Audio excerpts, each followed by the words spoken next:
Ang babaeng ito ay isang pambansang asawa. Bago pa magising ang kanyang asawa, abala na siya sa paglilinis ng bahay. Hindi lang niya inihanda ang damit ng kanyang asawa para sa trabaho, kundi nagluto rin siya ng masaganang almusal bago umalis at tinulungan pa ang kanyang asawa na magpalit ng sapatos bago siya ihatid sa pinto. Kung iniisip mong nasa bahay lang ang babaeng ito at nag-aasikaso ng bahay, nagkakamali ka. Ang pangalan niya ay Shim Jae-kyung, ang nag-iisang anak na babae ng direktor ng isang kumpanya ng pagkain. Matapos ikasal kay Kim Yoon-chul, madalas niyang ibinabahagi ang kanyang buhay online at sa lalong madaling panahon ay naging popular siya. 2 taon na ang nakalipas, minana ni Shim Jae-kyung ang malaking yaman ng kanyang pamilya, kaya hindi kalabisan kung tatawagin siyang isang mayamang babae. Si Kim Yoon-chul ay laging mukhang mayaman sa labas, ngunit sa totoo lang, ang kotse, bahay, at bank account ay nakapangalan lahat kay Shim Jae-kyung. Sa bahay na ito, ang sinabi niya ay walang sinuman ang maglakas loob na sumuway. Ang lugaw na niluto ni Shim Jae-kyung ay kailangan purihin na masarap. Ang sapatos na nailagay sa maling lugar ay kailangang humingi ng tawad kaagad. Pagkatapos magsipilyo, kailangan ding idura ang tubig sa lababo. Kahit humiram ng pera kay Shim Jae-kyung, kung umiti lang siya ng tahimik, hindi na rin maglalakas loob magsalita si Kim Yoon-chul. Sa ilalim ng ganoong panunupil, nagsimula pa siyang magkaroon ng alerhiya sa kanyang asawa. Kahit halik lang ay kinikilabutan na siya. Sa ganitong pag-aasawa, si Kim Yoon-chul ay walang magawa kundi lunukin ang kanyang luha at kumapit sa kanyang asawa. Ang kanyang trabaho ay magpatakbo ng restaurant. Siyempre, ang pera para sa pagbubukas ng restaurant na ito ay ibinigay ni Shim Jae-kyung. Nakakalungkot, walang business sense si Kim Yoon-chul at hindi maganda ang takbo ng sitwasyon. Umabot pa sa pagkakaroon ng malaking utang na may mataas na interes. Hindi lang iyon, lihim ding nakikipagrelasyon si Kim Yoon-chul sa restaurant manager na si Jin Sun-mi. Matapos ang lahat ng sakripisyo ni Shim Jae-kyung para sa pamilya, naglakas loob siyang traidorin siya. Talagang walang hiya siya. Ngunit ang kinalabasan na ito ay hindi lang kasalanan ni Kim Yoon-chul. Hindi siya umuwi pagkatapos ng trabaho sa gabi. Kinuha ni Shim Jae-kyung ang kanilang pares ng mug at nagpakulo ng 2 basong tubig. Umaasang makakainom si Kim Yoon-chul ng mainit na tubig pagbalik niya. Ngunit sa oras na iyon, siya at ang kanyang kasintahan ay gumagawa ng hindi mailarawang bagay matapos nilang magtalik. Sinabi ni Kim Yoon-chul na umaasa siyang makatakas mula kay Shim Jae-kyung upang makalayo at makapagsimula ng bagong buhay kasama si Jin Sun-mi. Nang marinig ito ni Jin Sun-mi, bigla siyang nakaisip ng paraan. Tumayo siya at kumuha ng isang pakete ng pulbos mula sa kanyang bulsa. Gusto niyang ipainom ni Kim Yoon-chul sa kanyang asawa ang lason. Nang makita niya ang lason, medyo nag-alinlangan siya, ngunit sa ilalim ng pang-akit ni Jin Sun-mi, sa huli ay nagpasya siyang isugal ito. Bumili si Kim Yoon-chul ng isang bote ng alak at pagkatapos ay nanginginig na inubos ang lason dito. Gayunpaman, dahil sa labis na takot, pinili pa rin niyang sumuko. Umalis si Kim Yoon-chul at umuwi, natagpuan niya ang isang itim na kotse na nakaparada sa labas ng gate. Ang nakaupo sa loob ng kotse ay isang lalaki na nakasuot ng sombrero. Nang magkita ang dalawa, agad na umalis ang lalaki. Hindi gaanong nag-isip si Kim Yoon-chul. Direkta niyang dinala ang bote ng alak sa loob ng bahay. Gayunpaman, ang bumuwad sa kanya ay isang pulang sirop at walang bakas ni Shim Jae-kyung. Inalughog ni Kim Yoon-chul ang bawat sulok ng bahay, ngunit hindi pa rin niya makita. Walang sumasagot sa kanyang mga tawag. Sa oras na iyon, isang piraso ng papel sa mesa ang umakit sa kanyang atensyon. Nakasulat dito ang linyang maghanda ng 5 bilyong won. Kung magre-report sa pulisya, siguradong mamamatay si Shim Jae-kyung. Perma D31. Malinaw na ito ay isang ransom note. Ang NC31 ay ang palaya ng taong gumawa nito. Hindi inaasahan ni Kim Yoon-chul na ang kanyang plano na ilasunin ang kanyang asawa ay nauna nang naisakatuparan ng iba. Tumawa siya, pagkatapos ay agad na nagulat sa pulisya. Natanggap ni Kapitan Seo Ji-tae ang balita. Nalaman ni Seo Ji-tae na may nangyaring pagdukot kamakailan, kaya mabilis niyang dinala ang kanyang katulong sa pinangyarihan. Natuklasan ng pulisya ang 2 tasa na kakagamit lang sa lababo. Sa sahig, bagamat may bakas ng kamatis, tila walang bakas ng paglaban. Naghinala ang pulisya na isang kakilala ang may gawa. Sunod-sunod na tinanong ni Seo Ji-tae si Kim Yoon-chul, saan ka pumunta kagabi? May alibi ka ba? Siyempre, hindi naglakas loob si Kim Yoon-chul na banggitin ang ikatlong tao, kaya nagpasya siyang magsinungaling na nag-overtime siya sa restaurant. Sa sandaling ito, nakita ng pulisya ang bote ng alak sa labas ng pinto. Nang makita ito ni Kim Yoon-chul, agad siyang kinabahan. Nang makita ni Seo Ji-tae na bigla siyang nagpapakita ng takot at umiiwas ng tingin, nagsimula siyang maghinala sa kaso ng pagdukot. Kung may kinalaman ba ito sa lalaking ito na nauutal. Sa unang gabi na wala ang kanyang asawa, lubos na malaya si Kim Yoon-chul. Hindi lang niya basta-basta inihagis ang toothpaste kung saan-saan, kundi pagkatapos magsipilyo, direkta pa siyang dumura sa lababo ng kanyang asawa para bang paghihiganti. Nakatayo sa harap ng inidoro, ito ang unang pagkakataon sa loob ng 6 na taon na nakapagkar siya tulad ng isang lalaki sa bahay. Pagkatapos maligo ng mainit, agad na itinapon ni Kim Yoon-chul ang kanyang sapatos sa isang tabi at lumakad na walang sapin sa sahig. Pagkatapos, umupo siya sa sofa at ininom ang isang baso pagkatapos ng isa pa. Lubos na maganda ang kanyang pakiramdam. Tunay nga, ang mga araw na walang asawa ay ang pinakamagandang araw. Sa pag-iisip na baka hindi na makabalik si Shim Jae-kyung, bahagyang umarko ang kanyang labi. Inaasahan pa nga niya na ang mga kidnapper ay maglalabas ng pondo. Sa kalasingan, bumagsak si Kim Yoon-chul sa kama. Kinabukasan, paggising niya, bumalik ang pulisya at ipinaalam sa kanya ang masamang balita. Ang syrup stain sa sahig ay kay Shim Jae-kyung. Ngunit bago pa sila makapagsalita ng ilang pangungusap, tumunog muli ang doorbell. Ang mag-asawang kapitbahay ang naghatid ng sulat. Pala, ang sulat ay para kay Kim Yoon-chul, ngunit na ipadala sa maling address. Nang makita ni Kim Yoon-chul ang simbolo na SE-31 dito, agad siyang bumalik at binuksan ang sulat sa harap ng pulisya. Gaya ng inaasahan, isa na namang babala mula sa kidnapper. Nakita mo na ni Kim Yoon-chul ang pulisya. Kung tinalikuran mo na ang madaling daan, kailangan nating alisin ang hostage. Bago pa siya makapag-isip ng maayos, nakita ni Kim Yoon-chul na tila mayroong iba pang bagay sa sulat. Nanginginig siyang binuksan ito at bumagsak ang isang daliri na puno ng kamatis na ikinagulat ni Kim Yoon-chul. Dahil ang biktima ay isang idolo ng kabataan, mabilis na naging hot topic ang kanyang pagdukot. Dahil sa presyo ng publiko, mabilis na bumuo ang pulisya ng isang task force sa kaso na nag-atas kay Seo Ji-tae na tiyakin na malinaw na maimbestigahan ang bagay na ito. Sa nakalipas na 2 araw, si Seo Ji-tae at ang kanyang assistant ay nakabantay sa labas ng bahay ni Kim Yoon-chul. Sa oras na ito, nakahanap ang assistant ng maraming impormasyon. Ang biktimang si Shim Jae-kyung ay nagmana ng ari-arian na nagkakahalaga ng 1 bilyong won. Ang pagbili ng bahay o pagbubukas ng tindahan ni Kim Yoon-chul ay ginamitan ng pera ng kanyang asawa. Bukod pa rito, hindi maganda ang takbo ng negosyo kamakailan at mayroon pa rin siyang malaking utang na may mataas na interes. Masayang-masaya si Seo Ji-tae. Hindi ba ito ang mismong motibo para gawin ni Kim Yoon-chul ang lahat ng ito? Nang matukoy ang motibo, sinimula ng pulisya ang investigasyon sa direksyon na ito. Matapos makakuha ng 1-0 ebidensya, natuklasan nga nila ang mga bakas ng syrup sa trunk ng kotse ni Kim Yoon-chul. Bukod pa rito, nakakita rin sila ng mga bakas ng sapatos na tumutugma sa sapatos niya sa pinangyarihan ng krimen. Nag-aalalang binuksan ni Kim Yoon-chul ang kanyang sapatos upang tingnan at napansin na ang kanyang sports shoes ay nawawala. Napagtanto niya na mayroong naninira sa kanya. Kasabay nito, hindi rin nagpapahinga ang media. Pumunta sila sa bahay ng kapitbahay. Inihayag ng kapitbahay na madalas na binabanggit sa kanya ni Shim Jae-kyung ang pagtataksil ng kanyang asawa.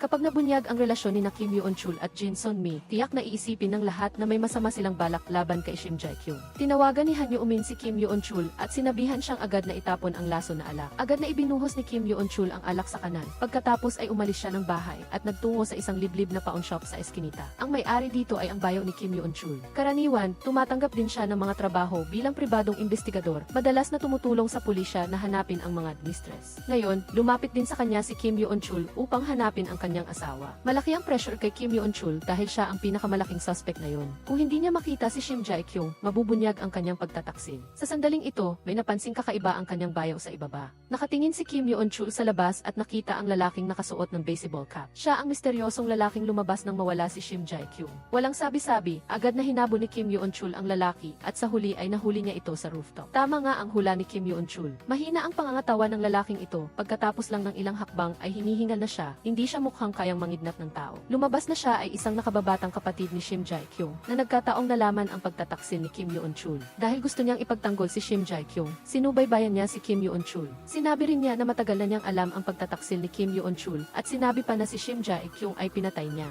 Ang mga salita ni Han Yoo-min ay nagpatahimik kay Kim Yoon-chul. Siya nga ang nagkamali. Kahit na mahigpit ang pakikitungo ng kanyang asawa, hindi iyon dahilan para magtaksil siya. Galit na umalis si Han Yoo-min, ngunit bago siya umalis ay pinaalalahanan niya si Kim Yoon-chul na hindi lang siya ang sumusubaybay sa kanya ng araw na iyon. Napaisip si Kim Yoon-chul, sino pa ang sumusubaybay sa kanya? Isang pangalan ang sumagi sa isip niya, Jin Sun-mi. Nagpunta si Kim Yoon-chul sa bahay ni Jin Sun-mi, isinantabi ang kanilang nakaraang relasyon at direkta siyang kinumpronta. Tinatanong kung bakit siya sumusubaybay sa kanya. Hindi nagtago si Jin Sun-mi at prang kanyang inamin ang pagsubaybay. Lumabas na nakita niya ang buong proseso ng pagbili ng alak ni Kim Yoon-chul at ang paglalagay niya ng lason dito. Ngunit ipinagtanggol pa rin ni Jin Sun-mi ang sarili. Nabanggit ni Jin Sun-mi na lahat ng ito ay dahil sa pag-aalala kay Kim Yoon-chul. Ngunit matagal na niyang napansin ang isang kakaibang bagay. Ang ari-arian ng kanyang asawa ay 5 bilyong won. Bakit ganoon din ang hinihingi ng kidnapper? Tanging ang mga nagpapautang at si Jin Sun-mi lang ang nakakaalam na may 5 bilyong won si Kim Yoon-chul. Nagsimula siyang maghinala na dinukot ni Jin Sun-mi si Shim Jae-kyung. Nang marinig ang hula ni Kim Yoon-chul, tumawa siya ng malakas at pagkatapos ay pinapaalalahanan siya, kasabwat tayo. Hindi ka makakataka sa akin. Kung ako ang babaeng iyon, mapapahiya ako na maging asawa mo at umalis na ako sa bahay. Umalis si Kim Yoon-chul na parang nawawala ng pag-asa. Nawala na si Shim Jae-kyung at patuloy na hinihingi ng lipunan ang kanyang utang.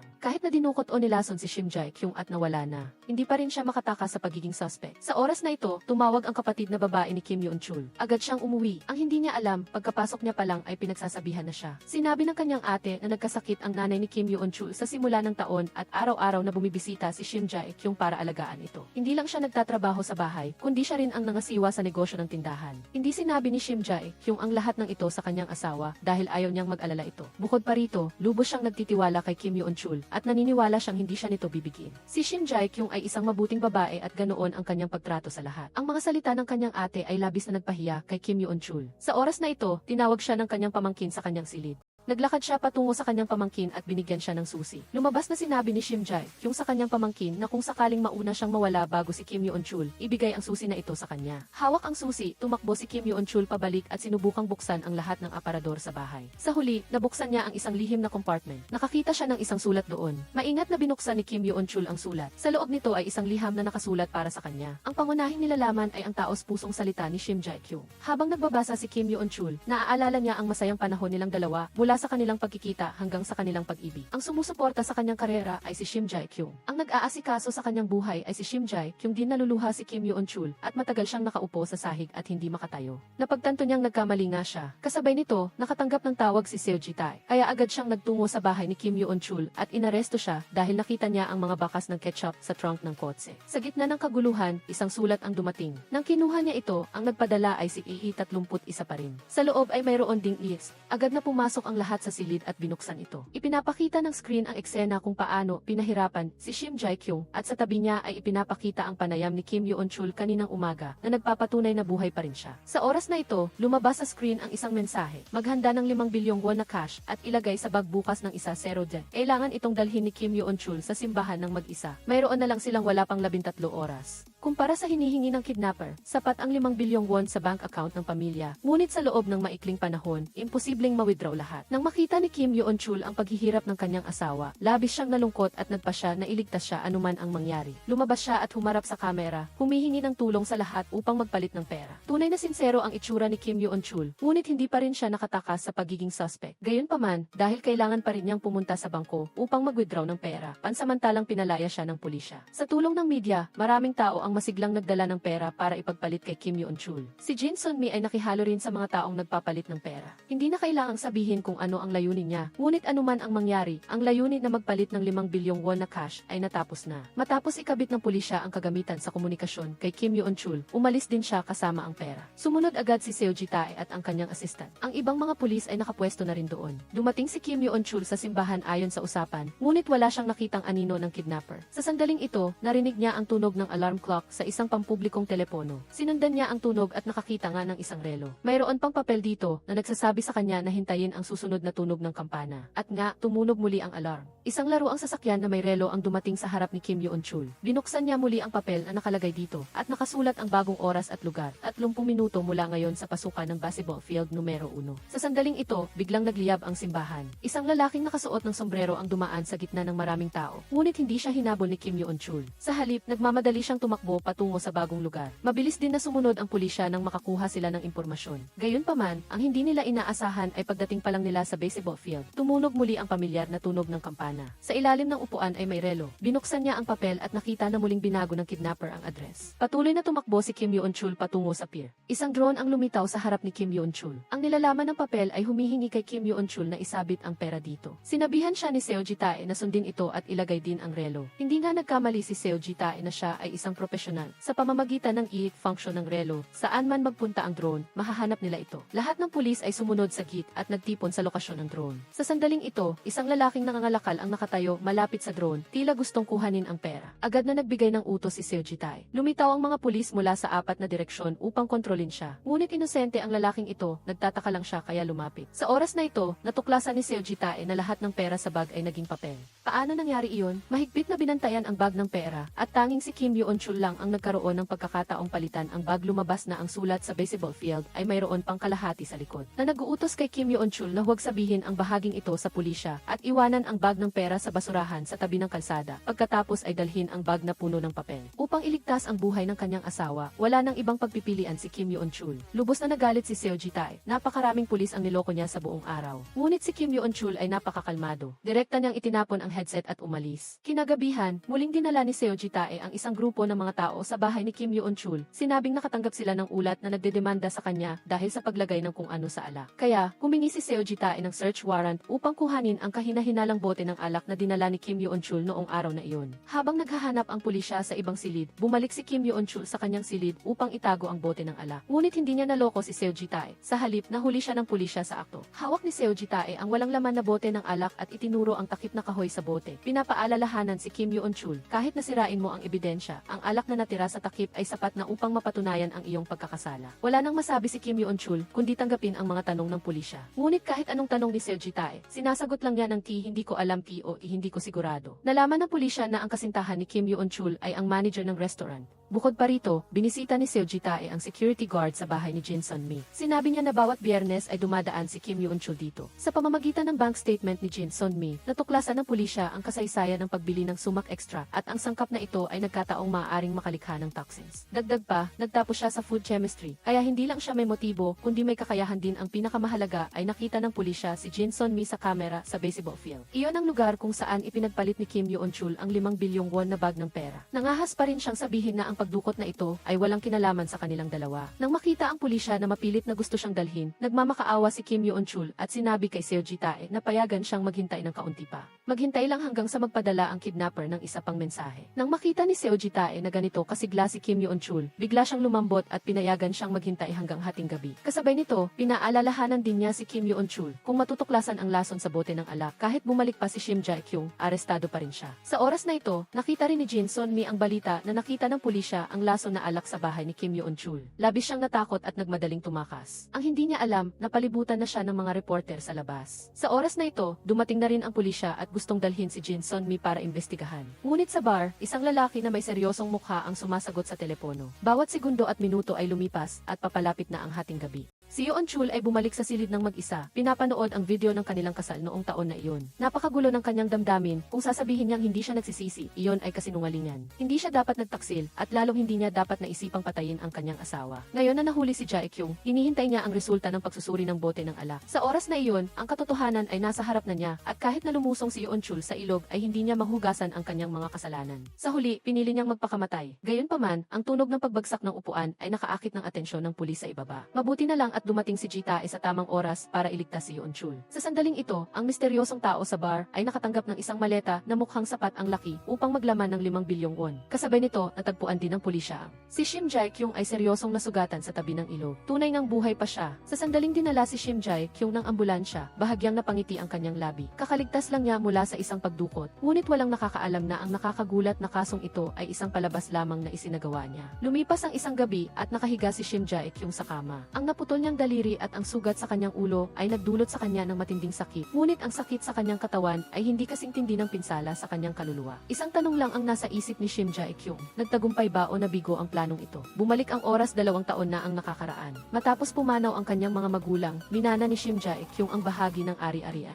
Upang patunayan ang kanyang kakayahan, naisip ni Kim Yoon-chul na magsimula ng negosyo. Upang suportahan ang pangarap ng kanyang asawa, tinulungan ni Shim Jae-kyung si Kim Yoon-chul na magbukas ng restaurant na matagal na niyang pinapangarap at kumuha pa siya ng isang piling grupo ng 5 empleyado, kabilang na ang kikabiti na si Jin Sun-mi. Si Kim Yoon-chul, na isang chef, ay walang silbi bukod sa kanyang gwapong mukha. Nang makita niya na lumalala ang sitwasyon ng restaurant, labis siyang nag-alala tungkol sa pera. Palagi rin silang nag-aaway. Hindi niya alam kung kailan nagsimula, ngunit laging gabi na umuuwi si Kim Yoon-chul at kung minsan ay amoy pabango ng babae pa siya. Isang buwan bago ang insidente, sa wakas ay natuklasan ni Shim Jae-kyung ang relasyon ni Kim Yoon-chul at Jin Sun-mi. Ngunit hindi siya gumawa ng gulo. Sa halip, ibinaon lang niya ang kanyang nararamdaman sa kanyang puso. Hanggang isang araw, nakita ni Shim Jae-kyung ang mensahe sa telepono ni Kim Yoon-chul na ang pangunahing nilalaman ay ang pagnanais nitong saktan siya. Lubos na nawala ng pag-asa si Shim Jae-kyung. Hindi na ito tungkol sa paggawa ng gulo o hindi, kung patuloy siyang magtitiis, tiyak na mapipilitan siyang mawala ang kanyang buhay. Kaya, habang nag-jogging ang kanyang asawa, nakita ni Shim Jae-kyung ang keycard ni Jin Sun-mi sa bulsa nito. Kaya, sinamantala niya ang pagkakataong iyon upang pumunta sa bahay ni Jin Sun-mi at mag-install ng listening device. Nang gabing iyon, narinig niya ang pag-uusap ng dalawa na nagpaplano na saktan siya. Biglang naramdaman ni Shim Jae-kyung na may kumukulo sa kanyang loob, tila ang sakit at puot sa kanyang mga buto ay nagsimulang bumuhos. Mula sa sandaling ito, nagpa siya si Shim Jae-kyung. Isang matapang na plano ang nabuo sa kanyang isip. Una, gumawa si Shim Jae-kyung ng kunwaring pagkikita sa isang nakababatang lalaki na matagal nang mailihim na pagtingin sa kanya. Siya ngayon ay isang hindi kilalang pintor. Inimbitahan ni Shim Jae-kyung si Han Yoo-min na magkape at sinamantala ang pagkakataon para magkwento tungkol sa pagtataksil ng kanyang asawa. Siyempre, nasaktan siya at sinabihan si Shim Jae-kyung na kung mayroon siyang hindi magandang nangyari, maaari siyang magtiwala sa kanya. Agad na hinawakan ni Shim Jae-kyung ang kamay ni Han Yoo-min nang makita na ganoon ang tiwala ng kanyang crush sa kanya, naging sabik at natuwa siya. Nang gabing iyon, nagpa siya si Han Yoo-min na pumunta sa bahay ni Jin Sun-mi para makinig ng palihim para kay Shim Jae-kyung. Gaya ng inaasahan, narinig niya ang plano na lasunin at saktan ang kanyang crush. Dahil sa panggigipit ng kanyang asawa at ng tea kabit, itinapon ni Shim Jae-kyung ang 2 baso ng mainit na tubig at sinimulan ang kanyang plano. Naglagay siya ng listening device sa bahay, pagkatapos ay kumuha ng kaunting sirop mula sa kanyang braso at ibinuhos sa sahig. Pagkatapos, sinuot niya ang sports shoes ni Kim Yoon-chul upang kopyahin ang mga bakas ng paa. Ang layunin niya ay magpanggap ng isang pagdukot at sa huli ay isisi ang lahat sa kanyang asawa. Pagkatapos ayusin ang pinangyarihan, hindi lumayo si Shim Jae-kyung kundi nagtago sa likod ng hardin, binabantayan ang bawat galaw ng kanyang asawa. Sa huli, napansin din ni Kim Yoon-chul ang papel. Sandaling naramdaman ni Shim Jae-kyung ang tensyon. Nakasulat sa papel na, "Huwag mag-ulat sa pulisya." Si Shim Jae-kyung ay puno ng pag-asa. Sa palagay niya, kumpara sa 5 bilyong won, si Kim Yoon-chul, tiyak na mas mahalaga kay Kim Yoon-chul ang kanyang buhay. Ang hindi niya inaasahan, agad siyang nag-ulat sa pulisya ng walang pag-aalinlangan. Ang aksyong ito ay tuluyang nagpalamig sa puso ni Shim Jae-kyung. Ang lahat ng kanyang pag-aalinlangan ay naglaho. Nagpatuloy ang kanyang plano ng paghihiganti. Nagpunta si Shim Jae-kyung sa garahe, sinaktan ang kanyang daliri at sadyang nag-iwan ng bakas ng ketchup sa trunk ng kotse. Pagkatapos, dinala niya ang liham ng pagbabanta kasama ang daliri sa mailbox ng kapitbahay. Kinabukasan, sa hotel, nakita ni Shim Jae-kyung ang peking talumpati ng kanyang asawa sa Ji at labis na nagalit. Matapos mag-makeup, ni-record niya ang kanyang sarili na kunwaring dinukot at ipinadala ito. Natapos na ang lahat ng naunang gawain. Ang susunod ay ang proseso ng pagbabato ng sisi kay Kim Yoon-chul. Sa ilalim ng kanyang naunang pagpaplano, ang pagtataksil ni Kim Yoon-chul ay inihayag ng kapitbahay sa media. Ang layunin ni Shim Jae-kyung ay gawin siyang pangunahing suspect. Ang susi na ibinigay ng kanyang pamangkin kay Kim Yoon-chul ay para rin lalong saktan siya. Sa araw ng pagbibigay ng pera, nasa baseball field din si Shim Jae-kyung. Tunay ngang epektibo ang kanyang naunang plano. Hindi nga talaga sinabi ni Kim Yoon-chul sa pulisya ang huling bahagi ng sulat. Lubos siyang naging emosyonal dito. Matapos kunin ang pera sa basurahan, tinawagan ni Shim Jae-kyung ang pulisya at inireport na nagtago si Kim Yoon-chul ng isang bote ng alak na mailason sa parking lot. Ang kanyang huling galaw ay isang self-inflicted wound. Tinawag niya si Yoo-min upang gapusin siya at pagkatapos ay nagpanggap na nahimatay. Ang perpektong plano ay isinakatupad. Si Yoon-chul ay natural na nagmadaling dumating. Sa sandaling ito, dumating din ang pulis na si Ji-tae. Tinanong niya si Jae-kyung para sa mga detalye ng pagdukot tulad ng pamamaraan. Ngunit sinabi ni Jae-kyung na nakasuot ng maskara ang salarin at wala siyang alam. Nakita ni Ji-tae na hindi pa gumagaling ang katawan ni Jae-kyung, kaya hindi na siya nagtanong pa. Tungkol sa 2 tasa, ipinaliwanag ni Jae-kyung na nagpakulo siya ng sobrang tubig kaya ginamit niya ang 2. Ngayon ay nakabalik na siya, ngunit ayaw pa ring pakawala ni Ji-tae si Hyun-joon. Kung matuklasan ang lason sa alak, aarestuhin pa rin niya si Hyun-joon para sa krimen ng pagtatangkang pagpatay. Pinapaalalahanan siya ni Ji-tae na huwag maging masyadong mayabang. Ang bote ng alak na ginamit ni Hyun-joon upang saktan ang kanyang asawa noon ay malapit ng masuri. Kung may matuklasang lason, agad siyang aarestuhin. Nagpanggap pa rin si Yoon-chul na walang alam. Isang batang pulis ang biglang lumapit upang ipaalam kay Ji-tae ang resulta, walang lason sa alak. Nang marinig ito, labis na nagulat si Ji-tae at mabilis na umalis. Si Hyun-joon naman ay tumalon-talon na parang bata at masayang bumalik sa silid ni Jae-kyung. Kinaumagahan, dinala ng ina at kapatid na babae ni Hyun-joon ang kanilang pamangkin upang bisitahin si Jae-kyung. Pinilit si Hyun-joon na humingi ng tawad sa kanya. Ngunit inaliw naman ni Jae-kyung ang ina at kapatid, sinabing may pananagutan din siya. Nakita niyang hindi na inalala ng kanyang asawa ang nakaraan. Si Yoon-chul, na naantig, ay agad lumuhod at humingi ng tawad at nangakong hindi na muling sasaktan si Jae-kyung. Kasabay nito, iniimbestigahan ng pulisya ang kaso. Ipinahihiwatig ng ebidensya na ang sirop sa sasakyan ni Hyun-joon ay napakabago, kaya tiyak na sinadya ng kidnapper na saktan siya. Ipinapakita rin nito na pagkatapos ng insidente, ang salarin ay nanatiling malapit at alam ang schedule ng mag-asawa. Ito ay tiyak na gawa ng isang kakilala. Kaya nagpa siya si Ji-tae na magsimula ng investigasyon sa mga malapit sa kanila. Si Yoo-min ay natural na hindi makakataka sa kaso. Habang si Hyun-joon ay naghahanda ng salu-salo sa bahay para salubungin si Jae-kyung, biglang dumating ang bayaw at ang kanyang mga sinabi ay, "Naalala din ni Hyun-joon si Yoo-min ni Jae-kyung. Palagi siyang sumusunod sa akin. Wala nang pagdududa. Si Yoo-min ang pinakakaduda-dudang tao rito." Nang makita niyang dumating ang pulisya, nag-alala siya at pumunta sa ospital. Gustong tumakas kasama si Jae-kyung. Gayunpaman, si Yoo-min ay napaka-inosente. Paano iiwan ni Jae-kyung ang kanyang asawa para piliin siya? Mula nang payagan niya si Jae-kyung na samantalahin siya, lubos na siyang natalo. Pagkatapos ng ilang panahon ng pagpapagaling, sa wakas ay na-discharge na rin si Jae-kyung sa ospital. Sa harap ng maraming reporter, nagpasalamat si Jae-kyung sa kanilang pagmamalasakit. Ang mga salitang ito ay nagpahirap din sa media media na banggitin ang issue. Nang magtaksil si Yoon Chul, nakita ni Sunmi ang eksena sa TV at agad na nagalit, buong galit na ibinagsak ang orasan sa sahig. Doon niya lang nalaman na may nakatagong listening device sa orasan. Agad na naunawaan ni Sunmi na naloko siya, kaya't hindi niya sinasadyang tumingin sa babae sa TV. Sa kabilang banda, inalalayan ni Yoon Chul si Jae-kyung upang humiga. Masaya rin siya na nagkabati ang mag-asawa. Pagkaalis ni Hyun Joon, agad na pumasok si Jae-kyung sa silid at tinanggal ang listening device, ngunit hindi niya alam na may dalawang peres ng mata ang nakatitig sa kanya. Ito ang eksenang ayaw na ayaw makita ni Hyun Joon. Isang araw pala bago iyon, nang dumating ang kanyang bayaw upang linisin ang bahay gamit ang natuklasan ni Kim ang listening device nang hindi sinasadya. Malinaw na ang nakikinig ay ang utak sa likod ng lahat ng ito. Ngunit lubos na hindi inaasahan ni Yoon Chul na ang taong ito ay ang kanyang asawa. Habang nagdadalawang isip siya kung bubuksan ang pinto, tumakbo palabas si Jae-kyung na may hawak na listening device, sinabing hindi niya sinasadyang natuklasan ito. Si Jae-kyung ay isang master din ng pagpapanggap. Ang kanyang kaawa-awang hitsura ay nagpatigil kay Yoon Chul na usisain pa. Ngunit ang relasyon ng tao ay parang papel. Kapag nabahiran, hindi na ito maibabalik. Niyakap ni Jae-kyung si Yoon Chul mula sa likuran, ngunit wala siyang lakas ng loob na lumingon at tignan ang kanyang asawa. Biglang nalaman ni Yoon Chul na wala palang alam ang kanyang asawa. Kaya, dala ang kanyang pagdududa, lumapit siya sa kanyang bayaw para humingi ng tulong.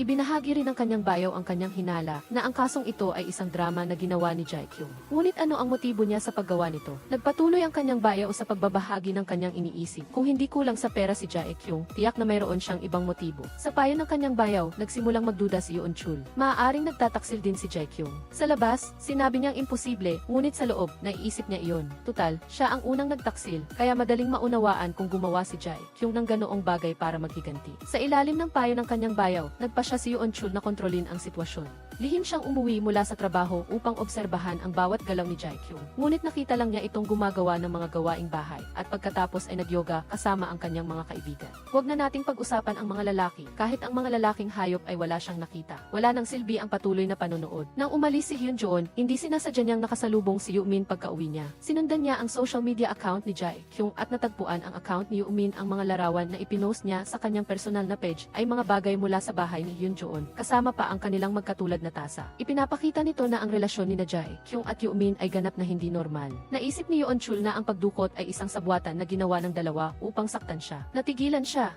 Matapos mag-isip sandali, tumingin si Yoon Chul sa socket sa tabi niya. Naisip niya na kung tinanggal na ni Jae-kyung ang listening device, nangangahulugan ito na hindi na niya kailangan ito o marahil ay ayaw niyang ipasa ang tunog mula doon sa ibang lugar. Ngunit upang hamunin si Yumin, nagpa siya si Yoon Chul na ibalik ang listening device sa orihinal nitong lugar. Kailangan niyang magsimulang kumilos upang bigyan ng leksyon si Yumin. Sa kabilang banda, dumating si Ji-tae sa baseball field upang suriin ang kamera. Ngunit hindi niya inaasahan na naunahan na siya ng bayaw ni Yoon Chul. Nakita nila ang isang babae na may dalang pera. Bagaman pareho silang nakasuot ng sombrero at salamin, hindi pareho ang kanilang damit sa suot ni Sunmi dati. Kasabay nito, dumating si Yoon Chul sa restaurant para magtrabaho. Binuksan ni Sunmi ang pinto at agad na umupo sa passenger seat. Inilabas din niya ang listening device na natagpuan niya sa kanyang bahay. Malinaw na si Jae-kyung din ang naglagay nito. Ngunit pagkatapos ng pagdukot, mas naging mature si Yoon Chul at mayroon na rin siyang sariling plano. Kusang lumapit si Sunmi upang halikan siya, ngunit malamig siyang itinulak ni Yoon Chul at sinabi sa kanyang magbakasyon muna sa trabaho. Hindi ito para bigyan ng pahinga si Sunmi, malinaw na gusto niya siyang itaboy. Ganoon kabilis magbago ang puso ng isang lalaki. Ngunit hindi rin basta-basta si Sunmi. Hindi siya madaling takasan. Walang magawa si Yoon Chul kundi magpanggap na walang nangyari. Sa sandaling iyon, isang customer ang dumating sa restaurant at nagsimulang gumawa ng gulo. Ang taong iyon ay ang kapatid na babae ni Yoon Chul. Isang plato ng spaghetti ang paulit-ulit na pinapalitan. Sa huli, hindi na nakatiis si Sunmi, kaya't dinala niya ang bagong luto na spaghetti at tinanong ang customer kung mayroon siyang reklamo. Sinabi ng kapatid na babae na ang spaghetti ay tunay na matigas, makapal at walang hiya. Hindi ito tulad ng pag-uusap tungkol sa spaghetti. Malinaw na direkta niyang sinisira si Sunmi. Galit na galit si Sunmi at kinailangan niyang umalis muna sa restaurant. Ngunit pagkalabas pa lang niya ng pinto ay hinarangan na siya. Lumabas na dumating na ang may-ari ng restaurant. Dahil kaya niyang lasonin si Sunmi, natural na hindi siya natatakot. Hindi lang siya dumaan sa likod na pinto, direkta pa siyang lumapit kay Jae-kyung. Ipinakita niya ang kanyang sarili na parang siya ang may karapatan. Sa labas, masayang nag-uusap ang dalawa. Ngunit sa totoo lang, gusto nilang paghiwa-hiwain ang isa't isa. Nang umalis si Sunmi, agad na hinila ni Yoon Chul si Jae-kyung sa isang tabi at pinayuhan siyang umuwi at magpahinga. Ngunit nagpumilit si Jae-kyung na manatili at tumulong. Pagkatapos magpalit ng damit, kinuha ni Jae-kyung ang piraso ng papel mula sa kabinet ni Sami. Punit-punit ito at itinapon sa basurahan. Sa kabilang banda, may nakitang kahina-hinalang pangyayari ang pulisya habang tinitingnan ang kamera ng kalapit na restaurant. Sinusubaybayan pala ni Yoon Chul si Jae-kyung. Ipinaliwanag niya na nag-aalala siya sa kanyang asawa. Ngunit hindi ganoon ang iniisip ni Ji-tae. Pagkatapos, ipinakita niya kay Yoon Chul ang kamera sa baseball baseball field kung saan lumitaw ang isang misteryosong babae na naging dahilan ng pagdududa ng pulisya. Malamang na hindi lang si Yoon Chul ang biktima. Kinagabihan, pinindot niya ang doorbell ng bahay ng kapitbahay. Tinanong ang ginang kung kailan niya nalaman ang kanyang pangangalo niya. Sinabi ng kapitbahay na mga isang buwan na ang nakakaraan at natanggap din ng kanyang pamangkin ang susi isang buwan na ang nakakaraan. Sa kabilang banda, umuwi si Jitae. Pagod siyang humiga sa sofa at nakatulog. Ngunit hindi niya alam na ang mahalagang pahiwatig sa kaso ay nasa kanyang asawa. Lumabas na noong araw na mabilis na dinala ni Yoon Chul ang pera. Hindi lang nakita ng asawa ni Jitae si Jae-kyung kundi nakipag-usap din sa kanya. Nang makita ang talumpati ni Jae-kyung sa Tsi, agad na naunawaan ng asawa ni Jitae ang lahat ng ginawa ni Jae-kyung. Kasabay nito, nasa loob ng bahay si Yoon Chul. Hinahanap ang itim na damit at ang bote ng laso na alak. Ayon sa hula ni Jitae, ang laso na alak ay nasa kamay pa rin ni Yoon Chul o may nagtulak sa kanya upang maging suspect. Ibig sabihin, kung saan naroon ang bote, doon nangyari ang krimen. Ang taong may hawak ng laso na alak ay tiyak na may kinalaman sa kasong ito. Mas matalino na si Yoon Chul ngayon kaysa dati. Naghintay siya matapos maligo si Jae-kyung at sinadyang makipaglapit sa kanya para marinig ni Yoo-min at magalit ng husto. Hating gabi na, mabilis na nakatulog si Jae-kyung. Ngunit walang balak matulog si Yoon Chul. Tinitigan niya ang kanyang asawa na nakahiga sa kama at nagpa siya na gawin ang susunod na hakbang na ang paghahanap sa lason na alak na itinago ni Jae-kyung.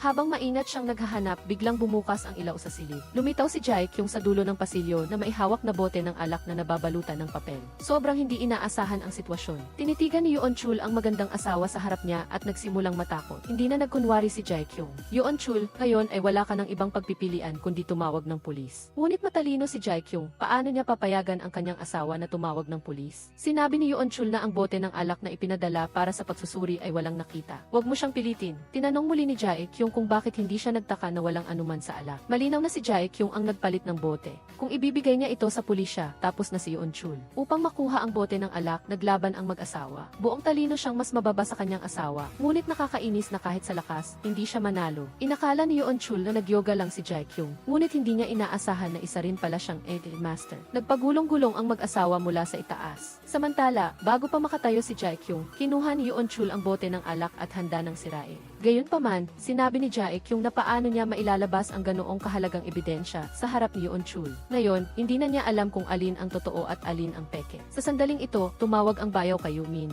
May nangyari na, hindi lang nasunog ang bahay, pati ang tao ay nawala. Kung lahat ito ay plano ni Jae-kyung, kung gayon ang pagkawala ni Yoo-min ay syempre inayos din niya. Hindi inaasahan ni Yoon Chul na maglalakas loob ang kanyang asawa na magsunog ng tao. Napakadelikado ng babaeng ito. Sa sandaling ito, inanyayahan siya ni Jae-kyung na mag-toast. Ngayon ay mas lalo nang hindi naglakas loob si Yoon Chul na inumin ang alak na iyon. Sa kanyang katalinuhan, malamang na habang buhay siyang lalaruin ni Jae-kyung. Ang bahay na nasusunog buong gabi ay sa wakas ay naapula. Natuklasan ni Jitae na mayroon pang lihim na basement sa ilalim ng sahig. Pagbaba sa hagdan, mayroon pang napakalaking sapatos na yoga ni Jae-kyung sa loob. Kinabukasan, maagang gumising si Jae-kyung para magluto ng almusal tulad ng dati. Nabasa ni Yoon Chul ang balita sa dyaryo, nag-alala at hindi mapakali. Pagkagising pa lang, natakot na siya at hindi na kayang manatili sa bahay na iyon kahit isang segundo pa. Wala rin siyang ganang kumain. Nagsisisi si Yoon Chul, hindi niya sana sinubukang alamin pa si Jae-kyung dahil mas nakakatakot ang pagiging terorista nito kaysa sa inaakala niya. Sa sandaling ito, dumating muli si Jitae sa bahay upang tanungin tungkol sa painting. Lumabas na noong kolehiyo pa si Jae-kyung. Isang beses siyang nagmodelo para kay Yoo-min marahil ay simula noon. Lihim na siyang nagmamahal kay Jae-kyung sa loob ng maraming taon. Tunay ng isang in love na lalaki. Hula ni Jitae na si Yoo-min ang dumukot kay Jae-kyung noon. Ngunit nagtataka si Yoon Chul kung bakit sinunog niya ang opisina. Ngunit napanatili pa rin ang pintura na nagpapahina sa kanya. Kung susundin ang lohika ni Yoon Chul, hula ni Jitae na marahil ay may gustong magpahirap kay Yoo-min pagkaalis ng bahay. Labis na nainis si Yoon Chul sa halik ng kanyang asawa. Sa kotse, nagsimula siyang mag-isip tungkol sa kaso. Posible bang si Jae-kyung talaga ang pumatay kay Yoo-min? Mariing sinabi ni Yoon Chul na hindi na siya kayang makasama si Jae-kyung. Mayroon siyang 5 bilyong won sa kanyang mga kamay. Kung makuha lang niya ang pera, hindi ba't maaari na siyang tumakas kasama si Sunmi? Sa pag-iisip nito, napangiti siya. Habang nasa trabaho, lihim na umuwi si Yoon Chul at natuklasan na may dalang malaking bag si Jae-kyung na hindi niya karaniwang ginagamit. Pagkatapos ay sinundan niya ito sa isang eskinita at nakita siyang bumibili ng kape.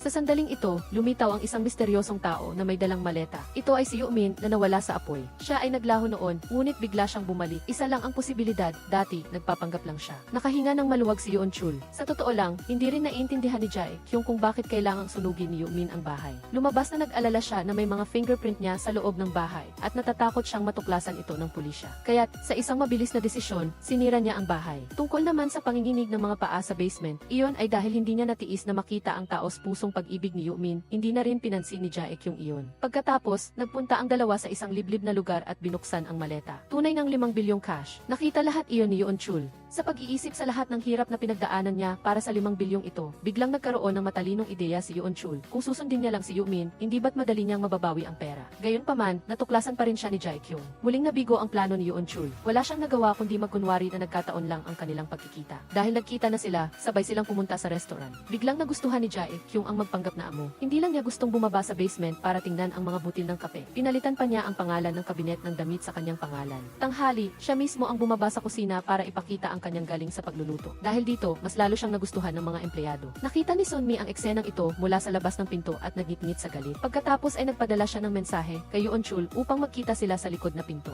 Magdamag siyang nag-isip at naramdaman niyang hindi na siya kayang magpanggap na tanga. Umaasa rin si Yeon-chul na makabalik sila sa dati. Ngayon alam na niya kung nasaan ang pera. Basta makuha lang niya ang pera mula kay Yumin, maaari na silang tumakas. Kaya't nagpa siya silang magsanib puwersa muli. Mananatili si Yeon-chul upang abalahin si Jae-kyung at sa panahong iyon, papasok si Sunmi sa dressing room upang nakawin ang kanyang telepono. Inakala nila na kung hindi makontak ni Yumin si Jae-kyung, tiyak na magpapabalik-balik siya sa harap ng gate ng bahay ni Yeon-chul. Kasabay nito, natuklasan ng pulisya ang isang flickcam sa pinangyarihan ng sunog. Bukod pa rito, ang tanawin sa bahay ni Yumin ay eksaktong kapareho ng video ng pagdukot kay Jae-kyung. Nasa puntong ito na ang sitwasyon. Siya ngayon ang pinakamalaking suspect. Kaya, agad na inaresto ng pulisya si Yumin nang makita niya sa ZE ang balita tungkol sa kanyang paghahanap. Agad siyang nataranta at tiningnan ang drawing. Hindi alam ni Jae-kyung kung ano ang gagawin. Kinagabihan, pumunta si Yumin sa parking lot ng restaurant at nakita mismo sina Yeon-chul at Sunmi na naglalambingan. Ngunit hindi niya inaasahan na sinadya pala nilang magkunwari sa harap niya. Hula ni Sunmi na kung makikita ni Yumin sila ni Yeon-chul na magkasama, tiyak na tatawag siya kay Jae-kyung para ipaalam. Ngunit ang telepono ni Jae-kyung ay nasa kamay na ngayon ni Sunmi. Mas lalong magiging tensyonado si Yumin kapag hindi siya makakontak. Kapag nataranta siya, mas madaling hulaan ang kanyang mga galaw.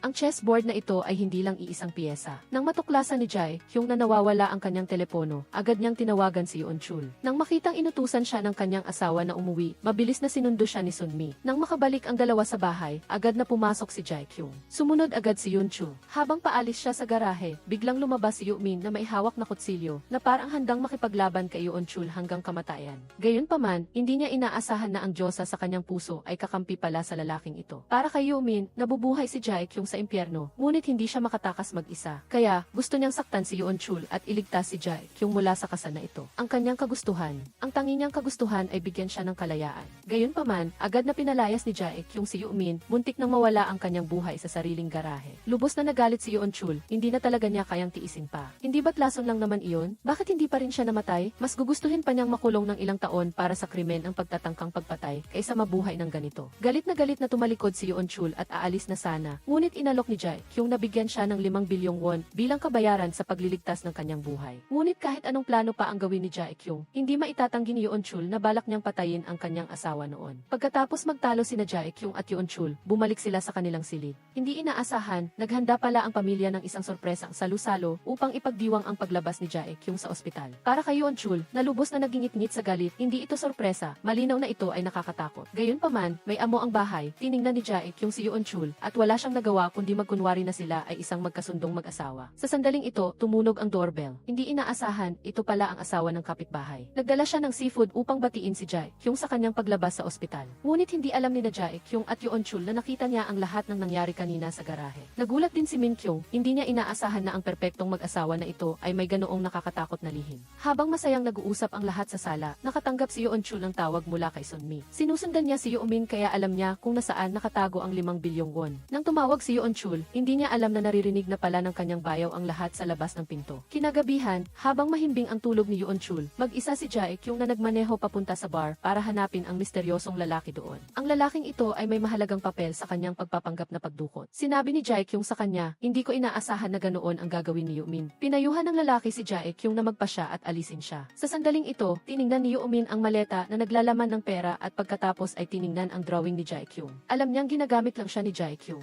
Ngunit ano ang magagawa niya? Mahal niya si Jae-kyung. Habang nakaupo siya sa katahimikan, Biglang tumawag si Jack. Nagising siya mula sa bangungot at agad na lumundag mula sa kama. Inalis ang listening device at inihagis ito sa harap ni Jae-kyung bilang hamon. Sinabi niyang isumite niya ito sa pulisya. Ngunit direkta namang sinabi ni Jae-kyung na siya na mismo ang magsumite. Nagpa siya si Yeon-chul na ilabas ang lahat ng baraha niya. Tinanong si Jae-kyung kung ano ang balak niyang gawin sa hinaharap. Sinabi ni Jae-kyung na gusto lang niya ng payapang buhay. Napatawa si Yeon-chul. Gayunpaman, dahil hindi pa niya hawak ang 5 bilyong won, nagpa siya si Yeon-chul na magtiis pa. Ngayon, wala ang mag-asawang kapitbahay sa bahay. Hindi na hinalikan ni Yeon-chul si Jae-kyung bilang paalam. Direkta silang sumakay ng sasakyan at nagtungo sa istasyon ng pulisya upang iulat na may nakita siya sa kanyang kwarto. Sa pagkakataong ito, hindi siya nagsisinungaling. Ito nga ang katotohanang nakita ni Yeon-chul. Pagkatapos, nagpunta siya sa restaurant, ngunit wala siyang ganang magtrabaho. Tiningnan niya ang litrato sa dingding at nagsimulang alalahanin ang nakaraan. Si Jae-kyung ay laging nakangiti, ngunit ang kanyang masamang kalooban ay nagpahirap kay Yeon-chul na huminga. Bagaman may pagkahilig sa pananakit si Sunmi, komportable siyang kasama niya. Kasabay nito, ginanap ang isang art exhibition sa museo. Lahat ng mga likha doon ay kay Yumin. Agad na dinala ni Jitae ang kanyang assistant upang tingnan ito. Umaasang makita si Yumin, ngunit sa kasamaang palad, hindi siya nagpakita. Biglang, isang painting na pinamagatang ang aking asawa ang nakakuha ng atensyon.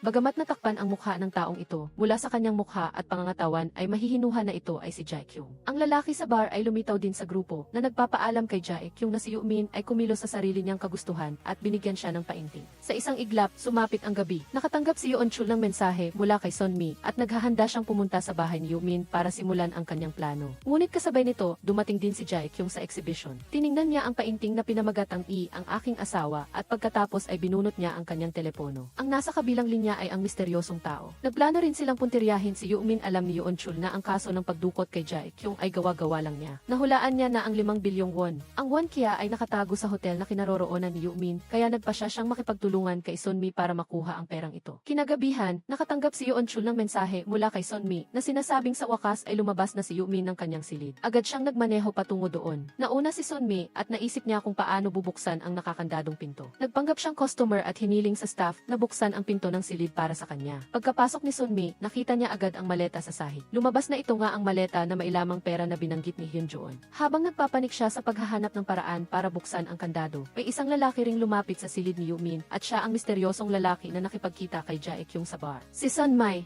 nang marinig niyang may ingay sa labas, inakala niyang nakabalik na si Yumin, kaya dali-dali siyang nagtago sa kabinet. Ngunit nang makita niya ang taong pumasok na may hawak na kutsilyo, labis siyang natakot. Si Yeon-chul ay naipit pa rin sa traffic sa highway sa oras na ito. Wala talaga siyang silbi, hindi lang siya nakatulong, nagpadala pa siya ng mensahe na nagparing sa telepono na agad na nagbunyag sa kinaroroonan ni Sunmi. Natakot siya, ngunit hindi niya inaasahan na hindi siya sinaktan ng misteryosong lalaki. Sa halip, nagkunwari itong umalis ng silid pagkatapos ay tahimik na bumalik. Nakita niya ang lailayan ng damit ni Sunmi na nakalabas sa kabinet at nakita rin niyang hinihila ito pabalik ng tao sa loob. Napagtanto ng misteryosong lalaki na hindi si Yumin ang nasa kabinet, kaya tumalikod siya at umalis. Sa wakas ay dumating din si Yeon-chul. Habang nagtataka siya kung bakit hindi sumasagot si Sunmi sa kanyang mensahe, umalis ang misteryosong lalaki sa hotel. Ilang sandali pagkatapos, natarantang tumakbo palabas si Sunmi. Pinagalitan si Yeon-chul sa pagpapadala ng mensahe na muntik nang makapahamak sa kanya. Tinanong niya kung gusto niyang ubusin ang 5 bilyong won. Dahil nagdududa si Yeon-chul, ibinigay na lang ni Sunmi sa kanya ang card ng kwarto ni Yumin. Sa ganoong paraan, nakuha niya ang tiwala ni Yeon-chul. Ngunit hindi alam ng dalawa na ang misteryosong lalaki ay malapit lang, pinagmamasdan ang bawat galaw nila. Akmang bababa na sana si Yeon-chul ng sasakyan nang nagkataong bumalik si Yumin. Wala silang nagawa kundi pansamantalang itigil ang plano. Pagka-uwi, nakita ni Yeon-chul. Nakaupo si Shim Jae-kyung at umiinom mag-isa. Binanggit niya ang pelikulang napanood nilang dalawa at sinabing gusto niya ng pag-ibig na tulad noon. Pagkatapos, inalok ni Shim Jae-kyung si Kim Yeon-chul ng inumin.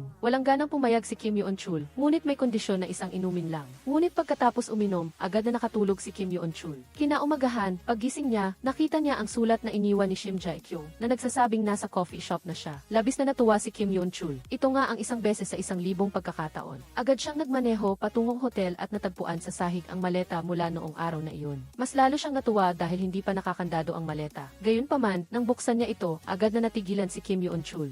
Ang pera noon ay naging butil ng kape at ang tunay na pera ay matagal nang inilipat ni Shim Jae-kyung sa restaurant. Lumalabas na nagkita sina Shim Jae-kyung at Han Yo-min ngayong araw. Matagal na nilang natuklasan na sinusundan sila ni Kim Yeon-chul at alam nilang tinatarget niya ang pera na ito, kaya sadya nilang inilagay ito sa harap niya. Nang sundan ni Kim Yeon-chul si Han Yo-min, nagkunwari si Shim Jae-kyung na nahuli niya ito at pinigilan ang kanyang plano sa pagsunod. Kasabay nito, sinabi niya kay Han Yo-min na palitan ang pera ng butil ng kape at pagkatapos ay paghaluin ang pera at kape at ipadala sa restaurant. Hindi inasahan ni Kim Yoon-chul na ang 5 bilyong hinahanap niya araw at gabi ay talagang nakatago sa bodega, kaya natural na wala siyang makikita sa kwarto ni Han Yu-min. Biglang tumunog ang sirena ng pulis. Dali-daling tumakbo si Kim Yoon-chul palabas ng hotel, ngunit nakita niya ang isang grupo ng mga tao na nagkukumpulan sa ibaba. Nang lumapit si Kim Yoon-chul para tingnan, lubos siyang natakot. Hindi niya inasahan na ito pala ang katawan ni Han Yu-min na nahulog mula sa itaas. Sa tabi niya ay ang larawan ni Shim Jae-kyung. Siya ba ang salarin? Agad na tumakas si Kim Yoon-chul. Maging ang mga tauhan na nagtatrabaho para kay Shim Jae-kyung ay nawala na. May pag-asa pa kaya ang isang tulad niya? Agad na sumakay si Kim Yoon-chul sa sasakyan na parang nawawala ng pag-asa. Agad siyang tumawag kay Jin Sun-mi at sinabing hindi na kailangan ang pera. Kailangan na nilang tumakas. Kalahati pa lang ng kanyang sinasabi, dumating ang mga pulis sa pinangyarihan upang mag-imbestiga at kumatok sa bintana ng kanyang sasakyan. Gusto ni Kim Yoon-chul na itanong kung may nakita ba silang kahina-hinalang tao sa malapit. Ang sinagot lamang ni Kim Yoon-chul ay ilang walang kabuluhang salita, ngunit nakilala siya ng pulis. Narinig ni Seo Ji-tae na lumabas si Kim Yoon-chul malapit doon, kaya agad siyang nag-utos na arestuhin ito. Tumakas si Kim Yoon-chul mula sa pinangyarihan, labis na nag-aalala. Ngayon, ang pinaghihinalaang kidnapper ay patay na, at siya ay nagkataong lumitaw dito, na malinaw na hindi niya maiiwasan ang pagiging pinaghihinalaan. Napagtanto ni Kim Yoon-chul na sinaktan niya ang isang lubhang mapanganib na asawa. Sa kabilang banda, dumalaw ang bayaw ni Kim Yoon-chul sa restaurant. Siya ay isa sa mga nakakaalam tungkol sa 5 bilyong won. Malinaw na may layunin siya sa pagpunta rito. Habang nag-uusap, napansin ng bayaw na isang dating pulis ang order sa basurahan. Kaya agad niyang kinuha ang resibo. Nang mga sandaling iyon, dumating din si Seo Ji-tae sa restaurant upang ipaalam ang pagkamatay ni Han Yu-min. Lubos na nagulat si Shim Jae-kyung. Ngunit hindi pa malinaw kung totoo o peke ang ekspresyon na ito. Sa kabilang banda, pumunta si Kim Yoon-chul sa bahay ni Jin Sun-mi upang pag-usapan ang plano. Ngunit bago pa man siya makaupo, dumating na ang pulis. Walang magawa si Kim Yoon-chul kundi tumakas sa bintana. Bagaman hindi mataas ang gusali, nabali pa rin ang kanyang paa. Sa wakas, siya ay tumatakbo ng paika-ika patungo sa kotse. Galit na sumakay si Kim Yoon-chul at sinumpa si Shim Jae-kyung. Hindi niya inasahan na isang kamay ang biglang dumapo sa kanyang balikat. Lubos na kinabahan si Kim Yoon-chul sa biglaang paglitaw ni Shim Jae-kyung. Lumalabas na may ihit sa kotse, kaya madaling nahanap ni Shim Jae-kyung ang kinaroroonan ni Kim Yoon-chul. Natuklasan din ni Shim Jae-kyung na malapit ang lugar na ito sa bahay ni Jin Sun-mi. Kaya tinanong niya si Kim Yoon-chul kung nakikipag-ugnayan pa rin siya sa babaeng iyon. Hinila niya si Kim Yoon-chul sa kalapit na restaurant at tila nahulaan din ni Shim Jae-kyung kung bakit naroon ang kanyang asawa. Pagkatapos ng ilang pag-uusap, sinimulan na nila ang pangunahing paksa. Tinanong ni Shim Jae-kyung si Kim Yoon-chul kung kinuha niya ang 5 bilyon at pagkatapos ay pinatay si Han Yu-min. Nag-aalala si Kim Yoon-chul na nagdududa siya sa kanya. Mas nagdududa ako sa iyo. Hindi ba't balak mong iparatang sa akin na ako ang salarin? Ngunit sinabi ni Shim Jae-kyung na kung siya ang gumawa nito, tiyak na mas magiging perpekto ito. Bukod pa rito, hindi balak ni Shim Jae-kyung na iparatang kay Kim Yoon-chul. Ipinangako pa nga niya na basta't manahimik siya hanggang alas negatibo 4, tiyak na patutunayan niya na inosente ito. Sa mga sandaling iyon, dinala rin ni Seo Ji-tae ang kanyang katulong sa restaurant.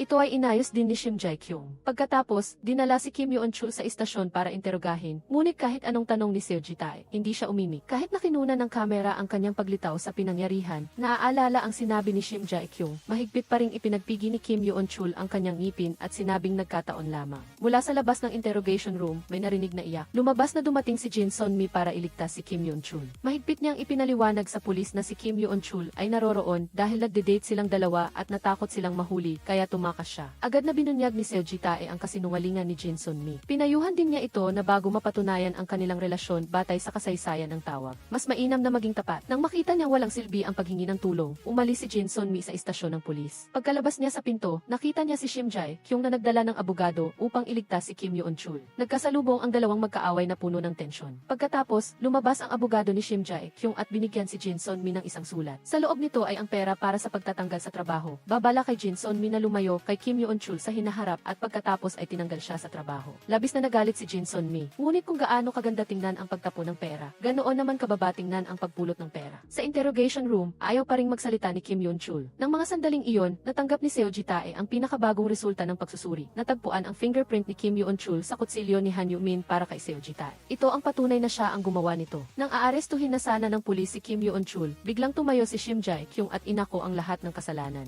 Nagpasya siyang sabihin ang buong katotohanan. Lumalabas na ninakaw ni Han Yu-min ang susi sa bahay. Kagabi, inatake pa niya si Kim Yoon-chul. Sa kabutihang palad, dumating si Shim Jae-kyung sa tamang oras upang pigilan ito. Habang nagsasalita, kinuha niya ang wrench na ginamit niya kay Han Yu-min at ang reserbang susi na ninakaw niya kanina. Umaasa siyang maikukonsidera ito ng pulis bilang ebidensya. Sinabi ni Shim Jae-kyung na pinayuhan niya si Han Yu-min na sumuko noon, kaya hindi siya nagulat sa pulis. Binigyan pa niya ito ng oras para mag-isip, ngunit palagi siyang may masamang kutob. Dahil sa pag-aalala kaya niya ito pinuntahan. Delikado masyado ang tingin ni Kim Yoon-chul, kaya siya ang pumalit sa kanyang asawa sa pakikipagkita kay Han Yu-min. Ito rin ang dahilan kung bakit siya nagpakita sa sa pinangyarihan ng krimen. Totoong walang imposible sa mag-asawa, ngunit hindi pa rin ito sapat upang patunayan na hindi sinunog ni Kim Yoon-chul ang tao. Dahil hindi imposible na nagkaroon sila ng argumento at aksidenteng na itapon si Han Yu-min kaya hindi pa rin siya maaaring palayain. Sa sandaling ito, nakatanggap ang pulisya ng liham. Ang nagpadala ay si Igi-31 na palayaw ng kidnapper na si Seo Ji-tae. Mabilis itong binuksan, ngunit hindi inaasahang ito ay liham ng pagtatapat mula kay Han Yu-min. Detalyadong inilarawan sa liham ang proseso ng kanyang krimen. Mula sa unang pagkikita niya kay Shim Jae-kyung 15 taon na ang nakakaraan ay nabighani na siya sa kanya. Upang makasama si Shim Jae-kyung, binalak ni Han Yu-min na kidnapin siya at pagkatapos ay pagbintangan si Kim Yoon-chul. Inakala niya na kung makukulong si Kim Yoon-chul, magkakaroon siya ng pagkakataong makasama si Shim Jae-kyung. Gayunpaman, nang makita niya ang masayang ngiti ni Shim Jae-kyung nang makabalik siya sa bahay, tuluyang nawasak ang pangarap ni Han Yu-min kaya pinili niyang sirain ang pera at pagkatapos ay nagpakamatay. Umaasang masusunog siya kasama ang larawan ni Shim Jae-kyung pagkatapos niyang mamatay. Sa liham, malinaw na sinabi ni Han Yu-min na siya ang nasa likod ng kaso ng kidnapping at ang insidente sa rooftop. Ang dahilan nito ay ang kanyang walang pag-asang pag-ibig. Tiningnan ni Kim Yoon-chul ang orasan, 4:05. Sakto ang oras, at ang liham ng pagtatapat ni Han Yu-min ay dumating din ng alas -4. Lumalabas na plano din ito ni Shim Jae-kyung. Sa wakas, napawalang sala si Kim Yoon-chul. Wala nang dahilan ang pulisya para pagdudahan siya pansamantala. Ngunit sinabi ng intuisyon ni Seo Ji-tae na hindi ito ganoon kasimple. Nagulantang ang media matapos ipahayag ng pulisya na isinara na ang kaso ng kidnapping. Nagmadali ang mga reporter sa restaurant ni Kim Yoon-chul, umaasang makahukay pa ng balita. Sa sandaling ito, biglang pumasok si Jin Sun-mi, buong tapang na lumapit kay Shim Jae-kyung. Ngunit sa sumunod na segundo, diretsong lumuhod siya sa harap ni Shim Jae-kyung, nagsisisi sa kanyang mga nakaraang pagkakamali at inamin din na ang pagtataksil ni Kim Yoon-chul ay kasalanan niya. Lumuhod si Jin Sun-mi at nagmakaawa para sa kapatawaran. Ang tanging hiling niya ay hindi siya sipain ng restaurant dahil talagang gusto niya ang trabahong ito. Pagkasabi nito, yumuko siya at umiyak. Nang makita ang sinserong pag-ugali ni Jin Sun-mi, tinulungan siya ni Shim Jae-kyung na tumayo at pumayag na patawarin siya. Ang dramang ito ay talagang kamangha-mangha. Nagpalakpakan ang mga tao roon. Sa totoo lang, hindi nagsisisi si Jin Sun-mi. Alam niyang sa dami ng mga reporter, tiyak na patatawarin siya ni Shim Jae-kyung. Kaya, kailangan niyang samantalahin ang pagkakataong ito para manatili at maghiganti sa kanya. Gaya ng inaasahan, napakatuso talaga ng kabit. Nang makaalis na ang lahat, sinabi ni Shim Jae-kyung kay Kim Yoon-chul ang lahat. Lumabas na talagang ipinasulat ni Shim Jae-kyung ang liham na iyon kay Han Yu-min, umaasang makatakas siya at magpanggap na patay na. Ngunit hindi inaasahan, talagang nagpakamatay si Han Yu-min pagkatapos sabihin iyon, inilabas niya ang passbook ng savings at pinayuhan si Kim Yoon-chul na pamahalaan ng maayos ang restaurant. Nang makita ni Kim Yoon-chul na binibigyan siya ni Shim Jae-kyung ng pera, labis siyang naanti. Agad niyang hinawakan ang kamay nito at sinabing, uwi na tayo. Uwi na tayo at mamuhay ng masaya. Nang makita niyang umiiyak ang kanyang asawa, niyakap siya ni Kim Yoon-chul. Maligayang isinandal ni Shim Jae-kyung ang kanyang ulo sa balikat ng kanyang minamahal na asawa. Kinagabihan, pagkatapos makatulog ni Kim Yoon-chul, nagpalit ng damit si Shim Jae-kyung at mag-isang nagmaneho patungo sa punerarya. Naroon ang larawan ni Han Yu-min na alala niya ang lalaking tunay na nagmamahal sa kanya at labis na nakaramdam ng pagsisisi at kahihiyan si Shim Jae-kyung. Ngunit hindi niya alam na tahimik na nakatayo si Kim Yoon-chul sa labas ng pinto. Nang umalis si Shim Jae-kyung, sinindihan niya ang isang insenso para kay Han Yu-min. Tiningnan niya ang lalaking itinuring siyang kaaway na may magulong emosyon. Kinaumagahan, nang magising si Shim Jae-kyung, umalis na si Kim Yoon-chul at iniwanan lang ang isang papel sa mesa na nagpapahayag na magbabago siya simula ngayon at kailangan niyang magtrabaho ng masigasig sa restaurant. Gumaan ang pakiramdam ni Shim Jae-kyung na tila nabigyan ng katuparan ang kanyang plano at pagsisikap. Gayunpaman, totoo bang maaga pa si Kim Yoon-chul sa restaurant para magtrabaho? Siyempre, hindi. Lumabas na kagabi, natuklasan niya na may mga butil ng kape sa hagdanan. Agad niyang napagtanto na may humawak sa kape na siya mismo ang nagbalot at bukod pa rito, lumitaw din ito sa hotel kung saan nanatili si Han Yu-min. Evidente, ang pera ni Shim Jae-kyung ay nakatago sa bodega. Pagkakuha ng 5 bilyong won, nagmamadaling tinawagan ni Kim Yoon-chul si Jin Sun-mi. Maaari na silang magtanan ng magkasama. Ngunit biglang tumawag si Shim Jae-kyung. Pinaalalahanan si Kim Yoon-chul na mag-ingat. Lumabas na nakatanggap siya ng liham sa bahay mula kay Han Yu-min na patay na. Mayroon ding bagong paraan ng pakikipag-ugnayan sa loob. Ang oras ng pagpapadala ng liham ay bago bumagsak si Han Yu-min mula sa gusali. Ibig sabihin ay wala siyang balak magpakamatay noon. Ang kanyang pagpanaw ay tiyak na may nakatagong dahilan. Agad na tinawagan ni Shim Jae-kyung si Kim Yoon-chul upang paalalahanan siyang mag-ingat dahil mayroon pang ibang kaaway. Ngunit si Kim Yoon-chul ay abala ngayon sa pagkuha ng pera upang makatakas kasama ang kanyang kabit. Ang mga sinabi ni Shim Jae-kyung ay hindi niya pinakinggan. Bago pa siya siya nakaalis, tinutukan na siya ng taser at ito ay ang bayaw ni Kim Yoon-chul. Sa kabutihang palad, malakas siya tulad ng isang baka at mabilis na nagising. Agad niyang niyakap ang bag ng pera upang pigilan ang kanyang bayaw sa pagtakas. Matapos makarecover, naglaban silang dalawa. Bilang resulta, napunit ang bag ng pera at kumalat ang pera sa lupa. Pagod na rin silang dalawa, nagmungkahi ang bayaw na hatiin nila ang pera. Kung tutuusin, magkamag-anak sila. Ayaw ni Shim-jae Kyung na hatiin ang pera at agad siyang nagpanggap na hindi niya ito kilala. Magkamag-anak, hindi naman sila nagpapakita ng awa ng maglaban. Bukod pa rito, diborsihado na siya sa kapatid ni Kim Yoon-chul. Karaniwan silang nagtatawagan ng bayaw para lang mapanatili ang kanyang mukha. Nang makita na walang saysay ang negosasyon, direktang kumuha ang bayaw ng isang dakot ng kape sa tabi niya at inihagis sa mukha ni Kim Yoon-chul. Pagkatapos ay niyakap ang bag ng pera at tumakas. Sa wakas dumating si Jin Sun-mi at tuwang-tuwa siyang tiningnan ang tumpok ng pera sa lupa. Kahit nakalahati na lang ang natira, hindi pa rin ito maliit. Ngunit bago pa sila nakapagsalita, narinig nila ang mga yapak. Napagtanto ni Kim Yoon-chul na dumating na si Shim-jae Kyung at agad siyang nataranta. Sa kabutihang palad, mabilis na nakatugon si Jin Sun-mi. Direktang kinuha niya ang taser at muling tinaser si Kim Yoon-chul. Pagkatapos ay niyakap ang natitirang pera at tumakas. Naglakad si Shim-jae Kyung patungo sa bodega at nakita ang kanyang asawa na nakahandusay at walang malay sa sahig. Nagising si Kim Yoon-chul at sinimulan niyang gampanan ang kanyang papel. Sabi niya na habang nagtatrabaho siya, biglang may umatake sa kanya. Hindi niya rin alam kung ano talaga ang nangyari. Nang makita ang kawawang itsura ni Kim Yoon-chul, syempre, hindi ito matanggap ni Shim-jae Kyung at nagpasya siyang maghiganti. Tiningnan niya ang paligid ng pinangyarihan at tila may naiintindihan siya. Bumalik si Shim-jae Kyung sa bahay upang hanapin ang laso na alak na nakatago sa flower pot. Gumamit siya ng syringe upang kumuha ng ilang patak at maingat na inilagay ito sa candy. Pagkatapos, pumunta siya sa bahay ng bayaw niya para kumprontahin ito. Sinabing gusto niyang patikman dito ang pagkain na personal niyang inihanda. Natakot ang bayaw na baka mailason ang pagkain, kaya kinuha niya ang chopsticks at inalok si Shim-jae Kyung na sumama sa pagkain. Ngunit diretsong tinanong ni Shim-jae Kyung kung ibabalik ba nito ang 5 bilyong won sa kanya. Nalaman niya na nawala ang resibo sa restaurant, tanging ang bayaw niya lang na isang dating pulis ang makakapansin nito. Pagkatapos, nagpunta si Shim-jae Kyung sa may-ari ng tindahan ng kape at nalaman na talagang nagtanong ang bayaw niya tungkol sa impormasyon. Nagsimula siyang magkunwari na walang alam, sinabing kailangan ng ebidensya o isang bagay na pilit upang maging tapat ang ibang tao. Malinaw na minamaliit ng bayaw si Shim-jae Kyung. Inakala niya na ordinaryong may bahay lang ito. Ngunit hindi niya alam na mas malakas si Shim-jae Kyung kaysa sa inaakala niya. Dahil ayaw magbayad ng bayaw, hindi na pinansin ni Shim-jae Kyung ang kanilang relasyon. Nagpasya siyang gumawa ng unang hakbang.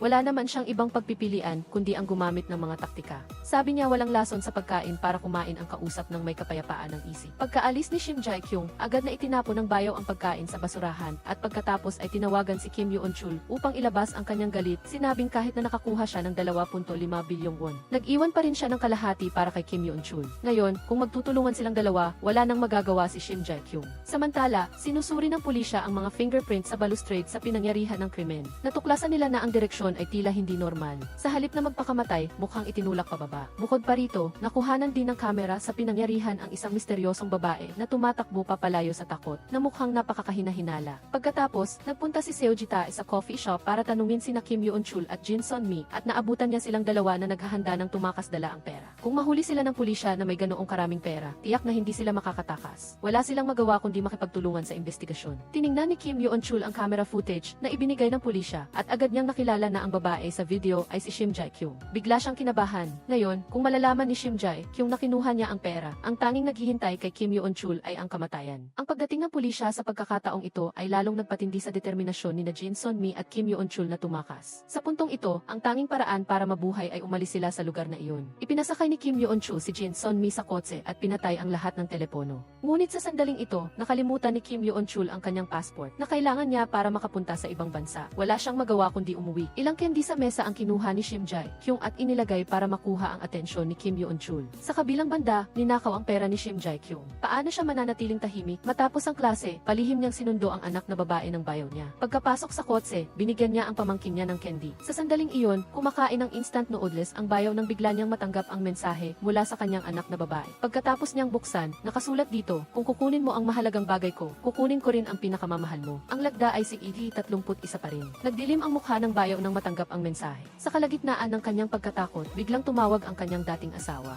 Lumabas na natanggap din niya ang mensahe ng kanyang anak na babae na nagsasabing susunduin siya ng kanyang ama pagkatapos ng klase para maglaro. Pinayuhan ng dating asawa ang bayaw na alagaan ng maayos ang kanilang anak na babae at umuwi ng maaga. Huwag maglaro ng masyadong gabi. Malinaw na kinidnap ni Shim Jae-kyung ang kanilang anak na babae, ngunit hindi niya ito masabi sa kanyang dating asawa. Nagmamadali siyang nagbigay ng ilang paliwanag at pagkatapos ay ibinaba ang tawag. Agad na tinawagan ng bayaw ang kanyang anak na babae. Gaya ng inaasahan, si Shim Jae-kyung ang sumagot. Nagmatigas ang bayaw, sinabing wala siyang pakialam kung anuman ang mangyari sa kanyang anak na babae. Tila walang pakialam ang kanyang mga salita, ngunit ang nanginginig niyang boses ang nagbunyag sa kanya. Pagkatapos nito, nakatanggap ang bayaw ng larawan ng kanyang anak na kinidnap. Lubusan itong nakasira sa kanyang depensa. Talagang nataranta siya at agad na tinawagan si Kim Yoon-chul. Alam ni Kim Yoon-chul na kayang gumawa ni Shim Jae-kyung ng mga bagay na hindi kayang isipin ng sinuman. Kung tutuusin, kamag-anak niya ito at hindi niya ito kayang pabayaan. Kaya, sa kabila ng pagtutol ni Jin Sun-mi, hinukay ni Kim Yoon-chul ang bag ng pera na inilagay niya at agad na bumalik, naiwan si Jin Sun-mi na mag-isa at nalilito roon. Si Kim Yoon-chul at ang bayaw niya ay nagkasama sa abandoned factory. Aksidente nilang natuklasan ang pliers na may syrup sa kotse sa labas. Malinaw na kakauwi lang ng kuko. Galit na pumasok ang bayaw sa factory, dala ang pera. Sumisigaw ng pangalan ng kanyang anak na babae. Ngunit ang sumagot sa kanya ay hindi ang kanyang anak na babae, kundi ang remote video ni Shim Jae-kyung. Inilagay ng bayaw ang pera sa harap ng screen. Nagmamadaling tinanong ang kalagayan ng kanyang anak na babae. Prangkahan din siyang sinagot ni Shim Jae-kyung.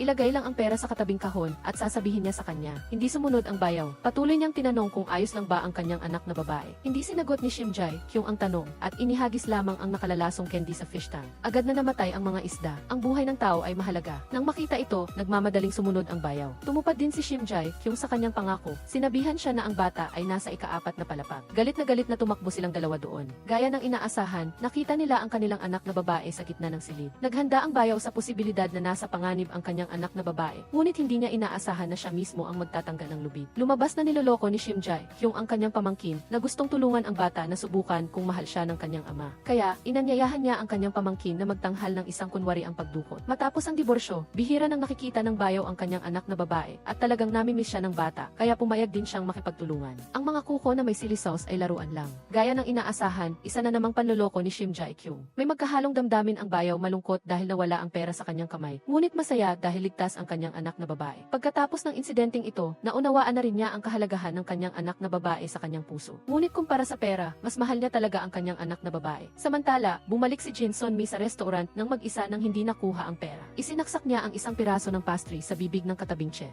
Nang makita ang kanyang hitsura na parang pulubi, mabilis siyang tumakbo upang magtanong.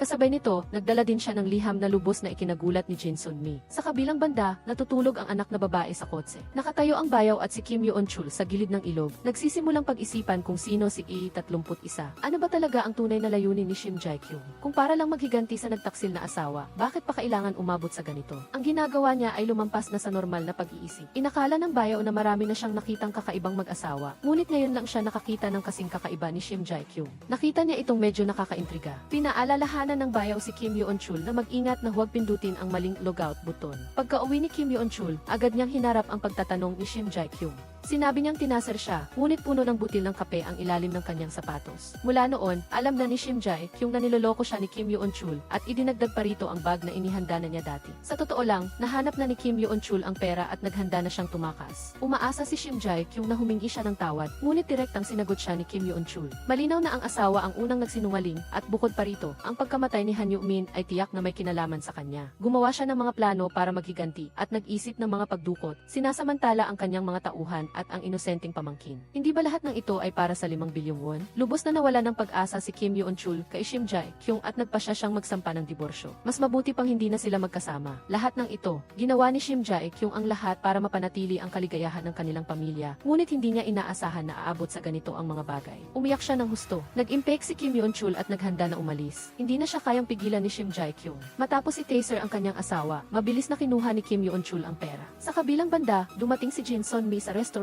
ayon sa address na nakasulat sa liham at ang naghihintay sa kanya ay ang kapitbahay ni Kim Yoon-chul. Lumabas na nakita niya ang pagtatalo sa garahe at alam niyang ang nakaraang pagdukot kay Shim Jae-kyung ay gawa-gawa lang ng pamilyang ito. Nang gabing iyon, nakita ni Jo Min-kyung si Han Yu-min na umalis doon at sinundan pala siya ni Jin Sun-mi. Malinaw na hinahabol niya ang 5 bilyong won. Nagdududa siya na may kinalaman si Jin Sun-mi sa pagkamatay ni Han Yu-min. Kaya naman, kinausap niya si Jin Sun-mi ng pribado at binalak siyang ipa-extort. Itinanggi ni Jin Sun-mi ang pagpatay at sinabing wala siyang pera. Tumayo siya at umalis pulis, ngunit bigla siyang nakatanggap ng mensahe mula kay Kim Yoon-chul. Sa pag-iisip na niloko siya ni Kim Yoon-chul, nagpa siya si Jin Sun-mi na samantalahin si Joo Min-kyung. Kaya, direkta niyang ininom ang lahat ng alak sa baso. Matapos malasing, inalalayan siya ni Joo Min-kyung pauwi. At ang eksenang ito ay nagkataong nakita ni Kim Yoon-chul. Kinuha niya ang litrato. Hindi niya inaasahan na magtataksil sa kanya si Jin Sun-mi. Kung tutuusin, maliban sa pera, walang sinuman sa mundong ito ang mapagkakatiwalaan. Siyempre, hindi basta-basta nalalasing si Jin Sun-mi sa harap ng isang estranghero. Gusto lang niyang gamitin si Joo Min-kyung para galitin si Kim Yoon-chul. Agad na ipinadala ni Kim Yoon-chul ang larawan kay Jin Sun-mi. Gustong humingi ng malinaw na paliwanag, ngunit si Joo Min-kyung ang lumabas. Gusto ni Kim Yoon-chul na sumugod at saktan siya. Ngunit kung maglakas loob siyang manakit, tatawagan ni Joo Min-kyung ang pulisya. Kailangan lang ni Kim Yoon-chul na magtiis. Nagmaneho siya pauwi. Isinaksak niya ang larawan ni Kim Yoon-chul at Joo Min-kyung sa mailbox ng kapitbahay. Habang paalis na siya, biglang humarang ang isang sasakyan ng pulis. Lumabas na nakatanggap sila ng ulat tungkol sa pagnanakaw at pananakit at ang pinangyarihan ay sa bahay mismo ni Kim Yoon-chul. Sumama siya sa pulisya sa loob ng bahay. Ang magulong silid ay talagang mukhang may nagpasok. Nang hindi napapansin ng pulisya, mabilis na itinago ni Kim Yoon-chul ang divorce papers sa mesa.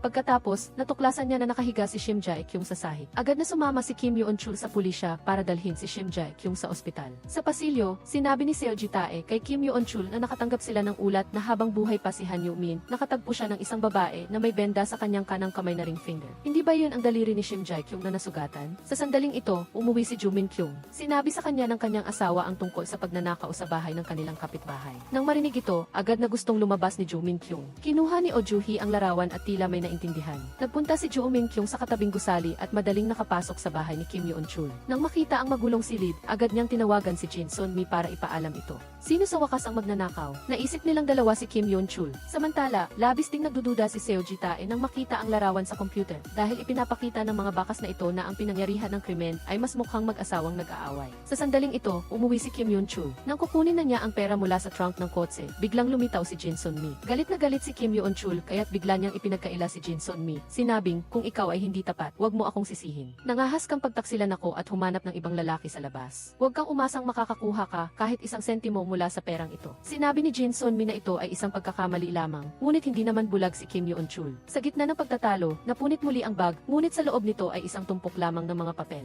Kinulang na naman siya. Ibinagsak ni na Yoon-chul at Sun-mi ang bag sa harapan niya, ngunit walang ni isang sentimos doon kundi mga piraso ng papel. Ang natagpuan lang nila ay ang papel ng panunumpa na binasa nila nang ikasal sila. Hindi nakakuha ng pera si Yoon-chul, kaya kailangan niyang mag-isip ng ibang paraan. Nagmamadali siyang pumunta sa ospital sa mainit na gabi. Isang mabuting asawa ang nakaupo sa tabi ng kama ni Jae-kyung, umaasa na mapatawad. Gayunpaman, hindi niya inaasahan na nawalan pala ng memorya si Jae-kyung. Sinuri ng doktor na mayroon siyang psychogenic amnesia. Huminto ang kanyang memorya sa anibersaryo ng kanilang kasal. Kaya huwag nang pag-usapan ang gabing bago, kahit ang 5 taon na ang nakalipas ay hindi niya naaalala. Tila sa isang gabi lang, naging 20 taong gulang na dalaga si Jae-kyung. Pagkaraan ng ilang sandali, bumisita ang bayaw niya para mag-imbestiga kung totoo bang nawala ng memorya si Jae-kyung. Naglabas ang bayaw ng isang kahon na puno ng matatamis na candy. Ito ang uri ng candy na ginamit ni Jae-kyung para takutin ang bayaw noon, ngunit walang pag-aalinlangan na kinain niya ito ng masarap. Hindi mahulaan ng bayaw kung si Jae-kyung ba ay nagpapanggap o talagang nawalan ng memorya. Nakita ng bayaw na inilabas ni Yoon-chul ang kanilang panunumpa sa kasal, at napahanga siya sa pagiging mapanlinlang ni Jae-kyung. Hindi niya inaasahan na gagamitin niya ito para sagutin ang diborsyo ni Yoon-chul. Ngunit ano ang ibig sabihin ng pagkawala ng memorya? Maliban kung nakalimutan niya ang lahat at nagsimulang muli, wala nang ganang mabuhay si Yoon-chul ngayon. Ang nasa isip lang niya ay ang 5 bilyong won.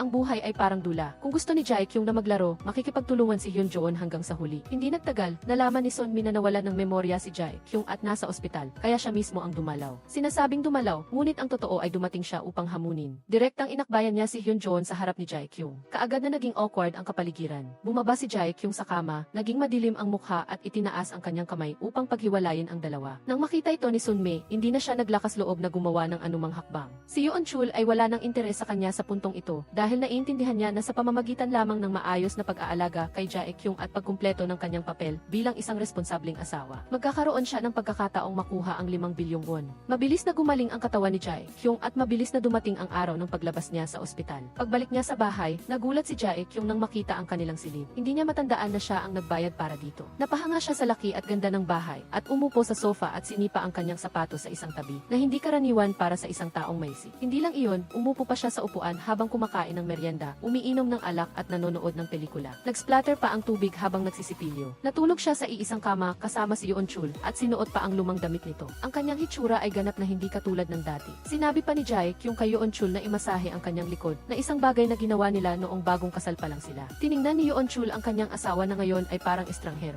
Nahaharap sa kanyang pamilyar, ngunit biglang naging kaakit-akit na asawa. Naramdaman ni Yeon-chul na medyo nakatutuwa siya. Si Jae-kyung naman, agad siyang hinalikan. Hindi handa si Yeon-chul at kung hindi lang lumipad ang isang lamok, tuluyan na sana siyang nahulog sa bitak. Marahil, ganoon ang naging biktima ni Jae-kyung si Yeon-chul noon. Lalo pang nagulo ang puso ni Yeon-chul. Hindi niya alam kung dapat ba siyang magtiwala kay Jae-kyung. Inalok niya ang dalawa na uminom, pagkatapos ay binanggit ang nakatagong bote ng lason na tinago ni Jae-kyung. Inakala niya itong isang treasure hunt game at naging interesado siya. Naghanap si Jae-kyung sa bawat sulok ng bahay, at sa huli, natagpuan niya talaga ang bote ng lason sa isang flower pot. Ilang beses nang naisip ni Yeon-chul ang sitwasyong ito. Sa pagkakita sa kanyang asawa na hawak ang baso ng lason, inakala niyang magiging masaya siya, ngunit hindi nagsisinungaling ang kanyang katawan. Nang ilalabas na ni Jae-kyung ang lason, aksidenteng kinuha ni Yeon-chul ang maling baso ng alak. Nagdahilan siyang sira na ang alak, at sa kabila ng pagpigil ni Jae-kyung, nagpa siya pa rin siyang itapon ang lahat. Sa puntong ito, niyakap siya ni Jae-kyung mula sa likod. Bagaman hindi niya natatandaan ang mga nangyari nitong mga nakaraang taon, hindi niya nalimutan ang dahilan ng kanilang pagpapakasal. Tinanong ni Yeon-chul kung bakit siya pinili ni Jae-kyung. Sinabi ni Jae-kyung na walang dahilan. Nang marinig ang sagot ni Jae-kyung, naluluha si Yeon-chul. Muling naramdaman ng kanyang puso ang pagtibok at mahigpit niyang niyakap ang kanyang asawa. Maaari kayang ito ay psikolohikal na labanan ni Jae-kyung. Ayaw nang mag-isip pa ni Yeon-chul.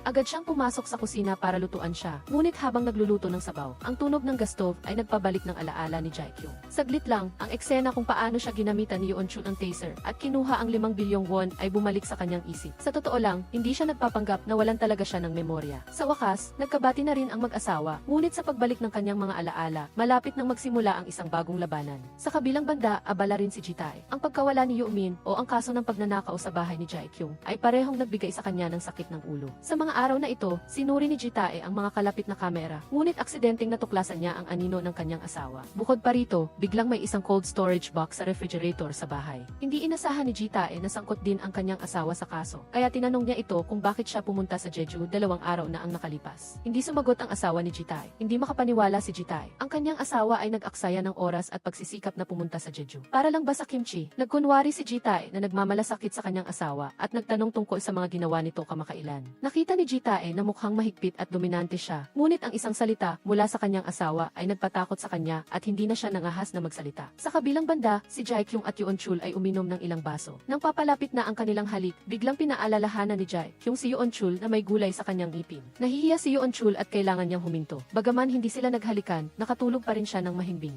Pagkagising niya at nakita ang magulong bahay, nakaramdam siya ng kakaibang ginhawa sa kanyang puso. Nang bumaba si Yeon-chul, nakahanda na ang agahan ni Jae-kyung. Hindi na ito ang lugaw na kinamumuhian ni Yeon-chul, kundi tinapay. Matigas at tuyo ang tinapay, ngunit masayang kinain pa rin ni Yeon-chul. Pagkatapos ng agahan, mabilis na pumasok sa trabaho si Yeon-chul, samantalang agad namang nagbago ng saloobin si Jae-kyung at pumasok sa loob ng bahay. Nagpatuloy siya sa paghahanap ng kayamanan. Matapos halukayin ang bawat sulok, nakahanap siya ng 2 papel. Sa isang bag sa wakas ay naaalala na niya ang kanyang plano. Unti-unting bumabalik ang mga alaala ni Jae-kyung. Lumabas na may magnanakaw talagang pumasok sa bahay noong gabing iyon at sabay nito, bumalik din ang kanyang obsessive-compulsive disorder. Si Jae-kyung ay nagsimulang maglinis ng bahay ng galit na galit, ngunit hindi niya alam na napansin na ni Yeon-chul ang kanyang kakaibang pag-ugali sa labas. Ang pamilyar na pakiramdam ng pagkabahala ay bumalik. Nang matapos na halos maglinis si Jae-kyung, nagpadala siya ng mensahe na nakalimutan niya ang kanyang wallet. Pagkatapos ay nakita niya mismo si Jae-kyung na nagtapon ng basura sa mesa. Natigilan si Yeon-chul, hindi niya talaga mahulaan kung anong papel ang ginagampanan niya. Alam ni Sunmi ang nangyari kaninang umaga at inakala niyang nagpapaliban lang si Jae-kyung. Bakit siya magpapanggap na nawalan ng memorya? Ano ang layunin niya? Nasaan na ang 5 bilyong won ngayon? Masakit na ang ulo ni Yeon-chul sa sobrang pag-iisip. Sa puntong ito, ang chef ng restaurant ay nakatayo sa labas, nakikinig sa kanilang usapan. May kinalaman kaya siya sa perang iyon? Maraming tao nga ang naghahangad ng 5 bilyong won. Bukod sa pera, gusto rin ni Ji-tae na mabilis na malutas ang kasong ito. Pinag-isipan niyang mabuti at naisip na ang 5 bilyong won ang susi. Sa sandaling makita ang pera, makukuha niya ang 2 ibon sa isang bato. Malalaman niya rin kung sino ang pumatay kay Yoo-min at kung sino ang nasa likod ng kidnapping. Sa kabilang banda, pumunta si Jae-kyung sa bar at tinanong ang misteryosong tao na bumisita sa kanya sa ospital kung bakit hindi nito binanggit ang plano. Ngunit naniniwala ang taong iyon na ang paglimot sa lahat ang kaligayahan. Hindi pinabulaanan ni Jae-kyung iyon, ngunit ang pagkawala ng memorya ay wala sa kanyang plano. Ang pinakamahalagang gawain ngayon ay mabilis na mahanap ang 5 bilyong won. Sa puntong ito, nakatanggap si Ji-tae ng balita na may pumasok sa bahay ni Jae-kyung.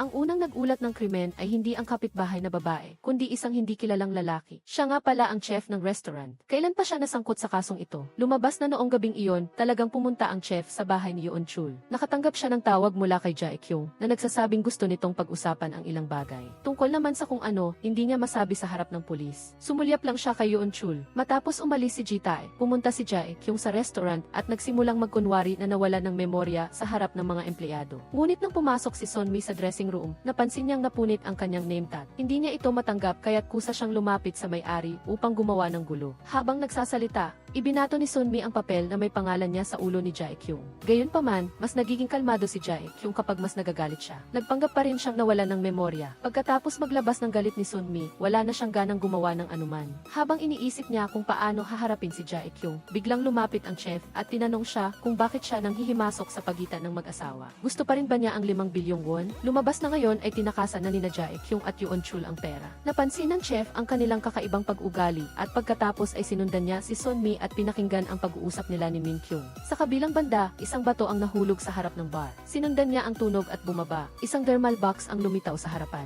Kasabay nito, natuklasan ni Yoon Chul na si Jae Kyung ay nasa basement at sinusuri ang coffee beans. Natuklasan din ni Jae Kyung na lihim siyang tinitingnan. Direktang tinanong ni Jae Kyung, hulaan mo kung ang 5 bilyong won ay narito sa ilalim. Ano ba ang ibig sabihin ni Jae Kyung? Bakit hindi na siya nagpapanggap? Hindi na nakapag-isip pa si Yoon Chul. Ang paghahanap sa pera ang pinakamahalaga. Nakakalungkot, wala ang pera dito. Ang nalilitong hitsura ni Yoon Chul ay sapat na upang patunayan na hindi niya alam kung nasaan ang pera. Lumabas na lahat ay pagsubok lamang ni Jae Kyung. Direkta siyang nagpakatotoo. Ang pagkawala ng memorya ay hindi bahagi ng kanyang plano, ngunit dahil dito, nakaranas siya ng masasayang araw. Sa kabilang banda, pumunta si Ji-tae sa klase ng paggawa ng kimchi ng kanyang asawa at nalaman niyang talagang pumunta ito doon at nagdala pa ng cooler. Ito nga ang cooler na nasa refrigerator. Nagmadaling umuwi si Ji-tae, ngunit natuklasan niyang nawala na pareho ang kanyang asawa at ang cooler. Niligpit ni Ji-tae ang aparador at hindi niya inaasahang makikita ang damit na suot ng babae sa kamera. Sa sandaling iyon, itinulak ng asawa ang pinto at pumasok. Hawak ni Ji-tae ang damit at tinanong siya kung ano ito. Galit na sinaway ng asawa ang kanyang asawa na palaging abala lang sa trabaho at hindi pinapansin ang kanyang asawa. Ngunit ngayon ay bigla siyang nagpakita ng interes sa kanyang buhay. Nag-away ng matindi ang dalawa.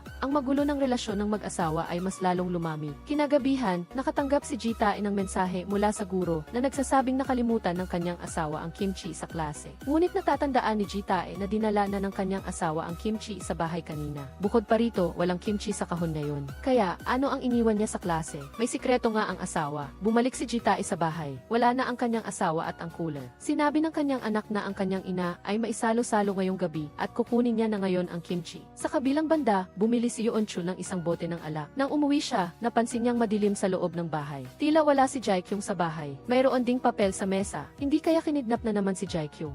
Habang akmang hahawakan ang papel, umalingawaw ang tunog ng confetti. Ang mga staff ng tindahan ay naglitawan doon. Si Jae Kyung naman ay lumabas mula sa kusina na may dalang cake. Ngayon pala ang ika-negatibo 6 na anibersaryo ng kasal ni Jae Kyung at Yoon Chul. Naghanda si Jae Kyung ng isang sorpresa, ngunit hindi ito para kay Yoon Chul kundi para sa mga staff. 5 oras na ang nakalipas, sinabi na ni Jae Kyung kay Yoon Chul ang tungkol sa paghahanda ng wine party at siya ang nag-utos sa kanya na bilhin ito. Ang kanyang pagkagulat kanina ay isa ring pagkukunwari. Lumabas na pinaghihinalaan ni Jae Kyung na ang pumasok sa kanyang bahay noong gabing iyon ay isang staff ng restaurant. Kaya't ang layunin niya ngayon ay tipunin ang lahat upang mahanap ang kumuha ng 5 bilyong won.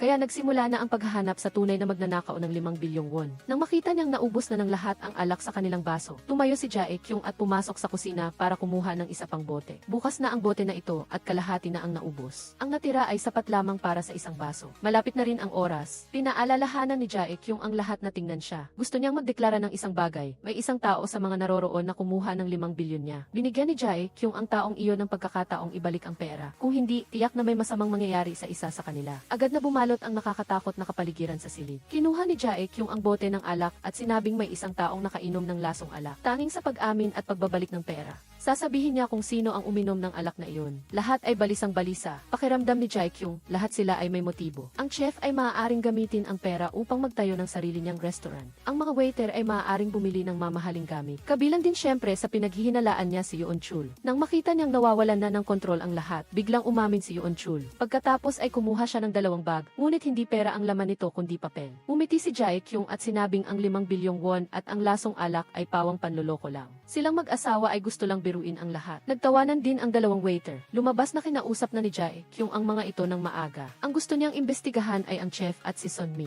Batay sa ekspresyon ni Sunmi, maaari na siyang alisin sa listahan ng mga suspect. Ngunit ang chef ay labis na balisa. Malinaw na ang chef ang nakapasok noong gabing iyon. Bukod pa rito, maaaring takpan ang mukha, ngunit ang peklat sa braso ay hindi maitatago. Inamin ng chef na talagang pumunta siya doon noong gabing iyon. Matapos mataser, mabilis na nagising si Jae-kyung. Pagkatapos ay agad siyang nakipag-ugnayan sa chef. Lumabas na para mailipat ang pera sa ibang lugar. Hiniling ni Jae-kyung sa chef na makipagtulungan sa kanya sa pagpapanggap na pagnanakaw. Pagkatapos ay hiniling din niya na panatilihin ito ang 5 bilyong won. Ayon sa plano ni Jae-kyung, magpapanggap muna siya na ninakawan, pagkatapos ay magpapanggap na nawalan ng memorya at ang pera ay maglalaho sa mundo. Ngunit hindi niya inaasahan na sa huli ay mawawalan nga siya ng memorya. Kaya naman, sa panahong ito, nag-aalinlangan din ang chef. Hindi niya maintindihan kung anong dula ang ginagampanan ng kanyang amo. Pero ang totoo, hindi dala ng chef ang pera noon. Kaya, nasaan ang 5 bilyong won? Lumipat ang eksena sa may-ari ng bar. Nakatanggap siya ng sulat mula kay Jae-kyung na nagsasabing dalhin ang 5 bilyong won sa itinakdang lugar. Ngunit ang sulat na ito ay isang bitag na ginawa ni na Sunmi at Min-kyung. Hinihintay nila siyang dalhin ang pera sa pinto. Kaya naman, habang naglalaro si Jae-kyung sa bahay, palaging nakatingin si Min-kyung sa bintana, naghihintay sa pagdating ng may-ari ng bar. Lumabas na habang nasa ospital si Jae-kyung. Hindi sinasadyang natuklasan ni Min-kyung na malapit siya sa may-ari ng bar. Walang tigil sa pagdududa si Min-kyung na ang pera ay nasa kamay niya. Sinabi ni Min-kyung ito kay Sunmi at nagpa siya ang dalawa na mag-imbestiga muna. Dinala nila ang thermal box sa may-ari ng bar. Sa pangalan ni Jae-kyung, naglagay sila ng papel sa loob at sinabihan siyang dalhin ang 5 bilyong won sa bahay sa ganap na ika-negatibo 1-0 ng gabi. Gaya ng inaasahan, dumating ang may-ari ng bar ngayong gabi. Hawak niya ang thermal box. Nag-doorbell siya. Nang lumabas si Yeon-chul, nakita niyang walang tao. Lumabas na umalis na ang may-ari ng bar at dinala ni Min-kyung ang thermal box sa kanyang bahay. Sa puntong ito, lumitaw si Eun-hae. Gusto niyang malaman kung ano ang nasa loob ng kahon, ngunit ayaw ibigay ni Min-kyung. Gayunpaman, sa huli ay hindi niya natalo ang kanyang asawa.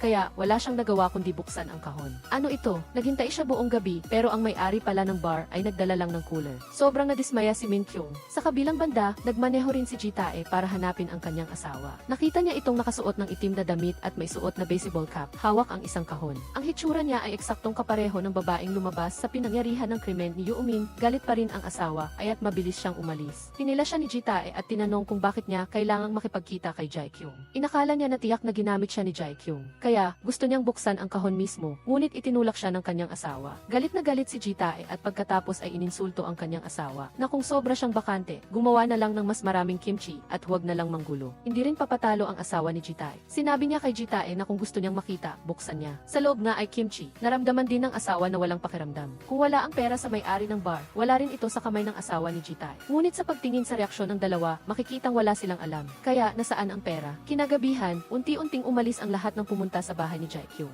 Binuksan ni Jae-kyung ang refrigerator at kinuha ang regalong inihanda niya para sa kanyang asawa. Lumabas na nakasali rin siya sa klase ng paggawa ng kimchi kasama ang asawa ni Ji-tae. Ibinigay din ni Jae-kyung ang pera sa asawa ni Ji-tae para itago. Hindi inakala ni Ji-tae na ang 5 bilyong won na matagal na niyang iniimbestigahan ay nasa refrigerator pala niya. Ang pagpunta ng asawa ni Ji-tae sa klase ng paggawa ng kimchi ay isa lamang dahilan. Ang tunay na layunin ay ang dalhin ang pera kay Jeon. Sa puntong ito, lubusan ang bumalik ang kanyang mga alaala. Nakita ni Hyun-joon ang 5 bilyong won, ngunit wala siyang ginawa. Itinapon niya ang singsing ng kasal at iginiit ang diborsyo. Ang dahilan kung bakit niya gusto ng diborsyo ay dahil hindi niya makontrol ang kanyang sarili at gusto niyang dalhin ang kanyang asawa. Umiyak si Jae-kyung at labis na nadismaya. Marahil dahil sa mga salitang ito, nagsimula siya ng ibang plano para sa kanyang asawa. Nang umalis si Hyun-joon, binigyan siya ni Jae-kyung ng 5 bilyong won bilang regalo sa diborsyo. Tiningnan ni Hyun-joon ang dalawang malaking bag ng pera sa sahig at patuloy siyang umiti. Inakala niya na pinapabayaan lang siya ni Jae-kyung na itapon ang dalawang bag ng basura. Ngunit nang ilagay niya ang mga gamit sa kotse, umaasa pa rin siya. Binuksan ni Yeon-chul ang bag at nakita niya na talagang cash ito.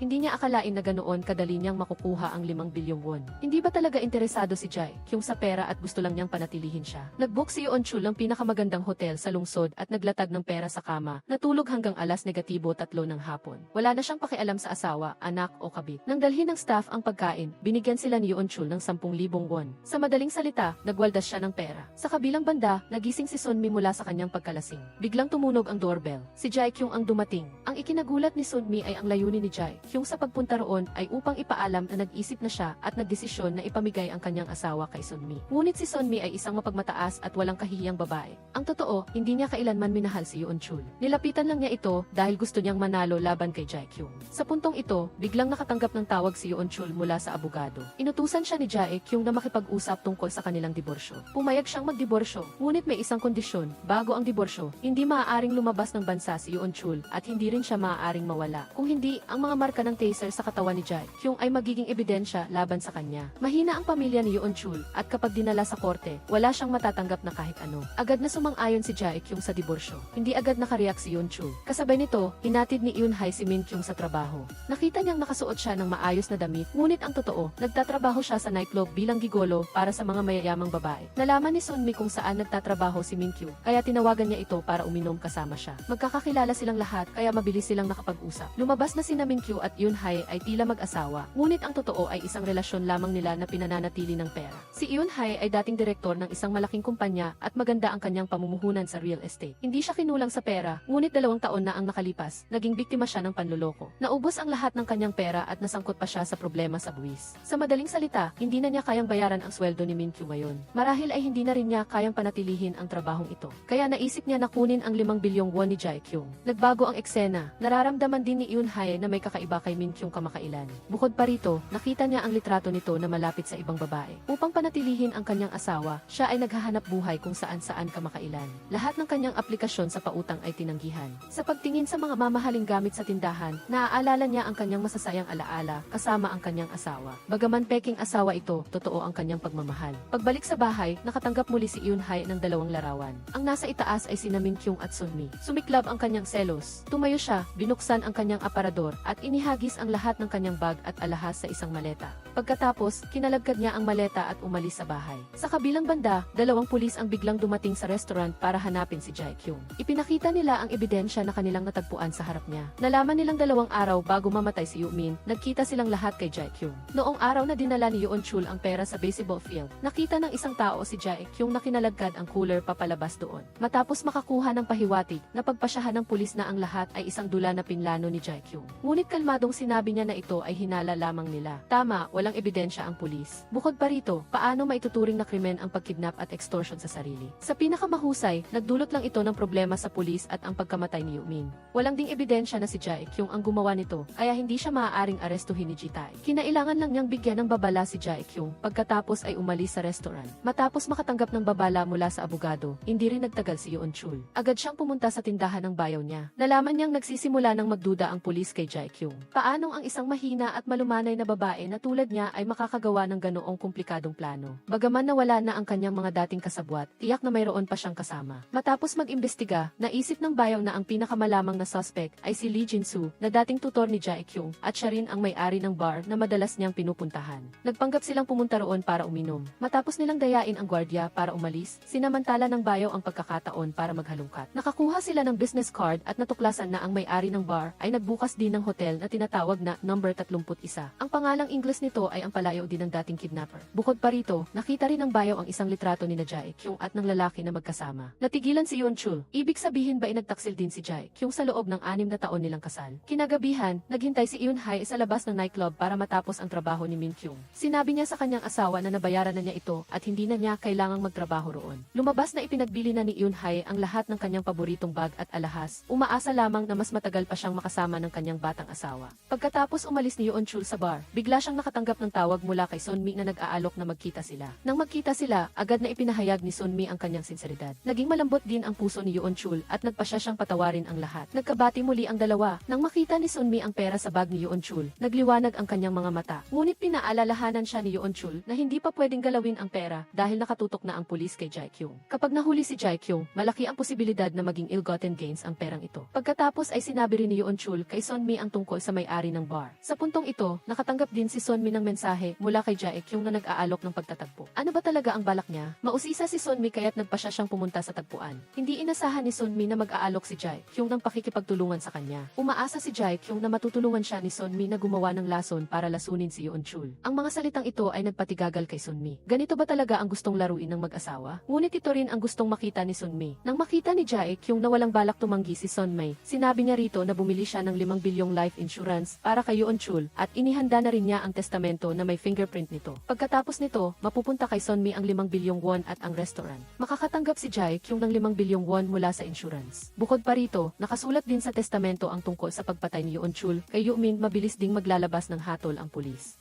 Dahil magkahawak sila ng sikreto ng bawat isa, hindi na kailangang mag-alala na magsumbong sa pulis ang kalaban. Nagpanggap si Jin Sun-mi na nakikipagtulungan kay Shim Jae-kyung. Ngunit pagkatapos ay ibinigay niya ang recording kay Cho Hyun-chon upang pakinggan. Nang marinig niya ito, nanindig ang kanyang balahibo. Paano naging ganoon katakot ang babaeng nakasama niya? Sa oras na iyon, nagpadala ng mensahe si Shim Jae-kyung, umaasang makasama si Kim Yoon-chul sa isang huling hapunan bago sila maghiwalay. Malinaw na bukas ay kikilos na siya, ngunit nagulantang si Kim Yoon-chul. Bigla niyang naramdaman na umiikot ang mundo. Gusto niyang magsumbong sa pulis, ngunit iminungkahi ni Jin Sun-mi na sila na ang maunang kumilos. Nang gabing iyon, kaagad na inihanda ni na Kim Yoon-chul at Jin Sun-mi ang lason. Kinabukasan, pumasok si Jin Sun-mi sa trabaho sa tamang oras. Pumunta si Jin Sun-mi sa opisina ni Shim Jae-kyung at palihim na binuksan ang recording device. Pagkatapos ay binigyan niya si Shim Jae-kyung ng lason. Tuwang-tuwa si Shim Jae-kyung at mabilis na inilahad ang kanyang plano. Balak niyang ilagay ang lason sa pagkain. Ngunit natatakot siya na maghinala si Kim Yoon-chul kung siya ang magluluto kaya hindi ito gagalawin. Kaya hinati niya ang lason sa dalawang bahagi. Bukod sa paglalagay nito sa pagkain, inutusan niya si Jin Sun-mi na ilagay ang natitirang bahagi sa alak. Tama, dahil hindi maghihinala si Kim Yoon-chul na mailason ang bote ng alak na dala ni Jin Sun-mi. Kapag nawala na si Kim Yoon-chul, ililibing nila siya sa bundok. Pagkatapos ay tatawag sila sa pulis at sasabihin na naglaho si Kim Yoon-chul at ilalabas ang testamento. Lahat ay perpektong natapos. Samantala, pumunta si Seo Ji-tae upang hanapin ang eksperto sa pagtatasa ng sapatos at natuklasan ang sapatos ng babae. Ang nasa video ay isang handcrafted na brand. Wala pang 100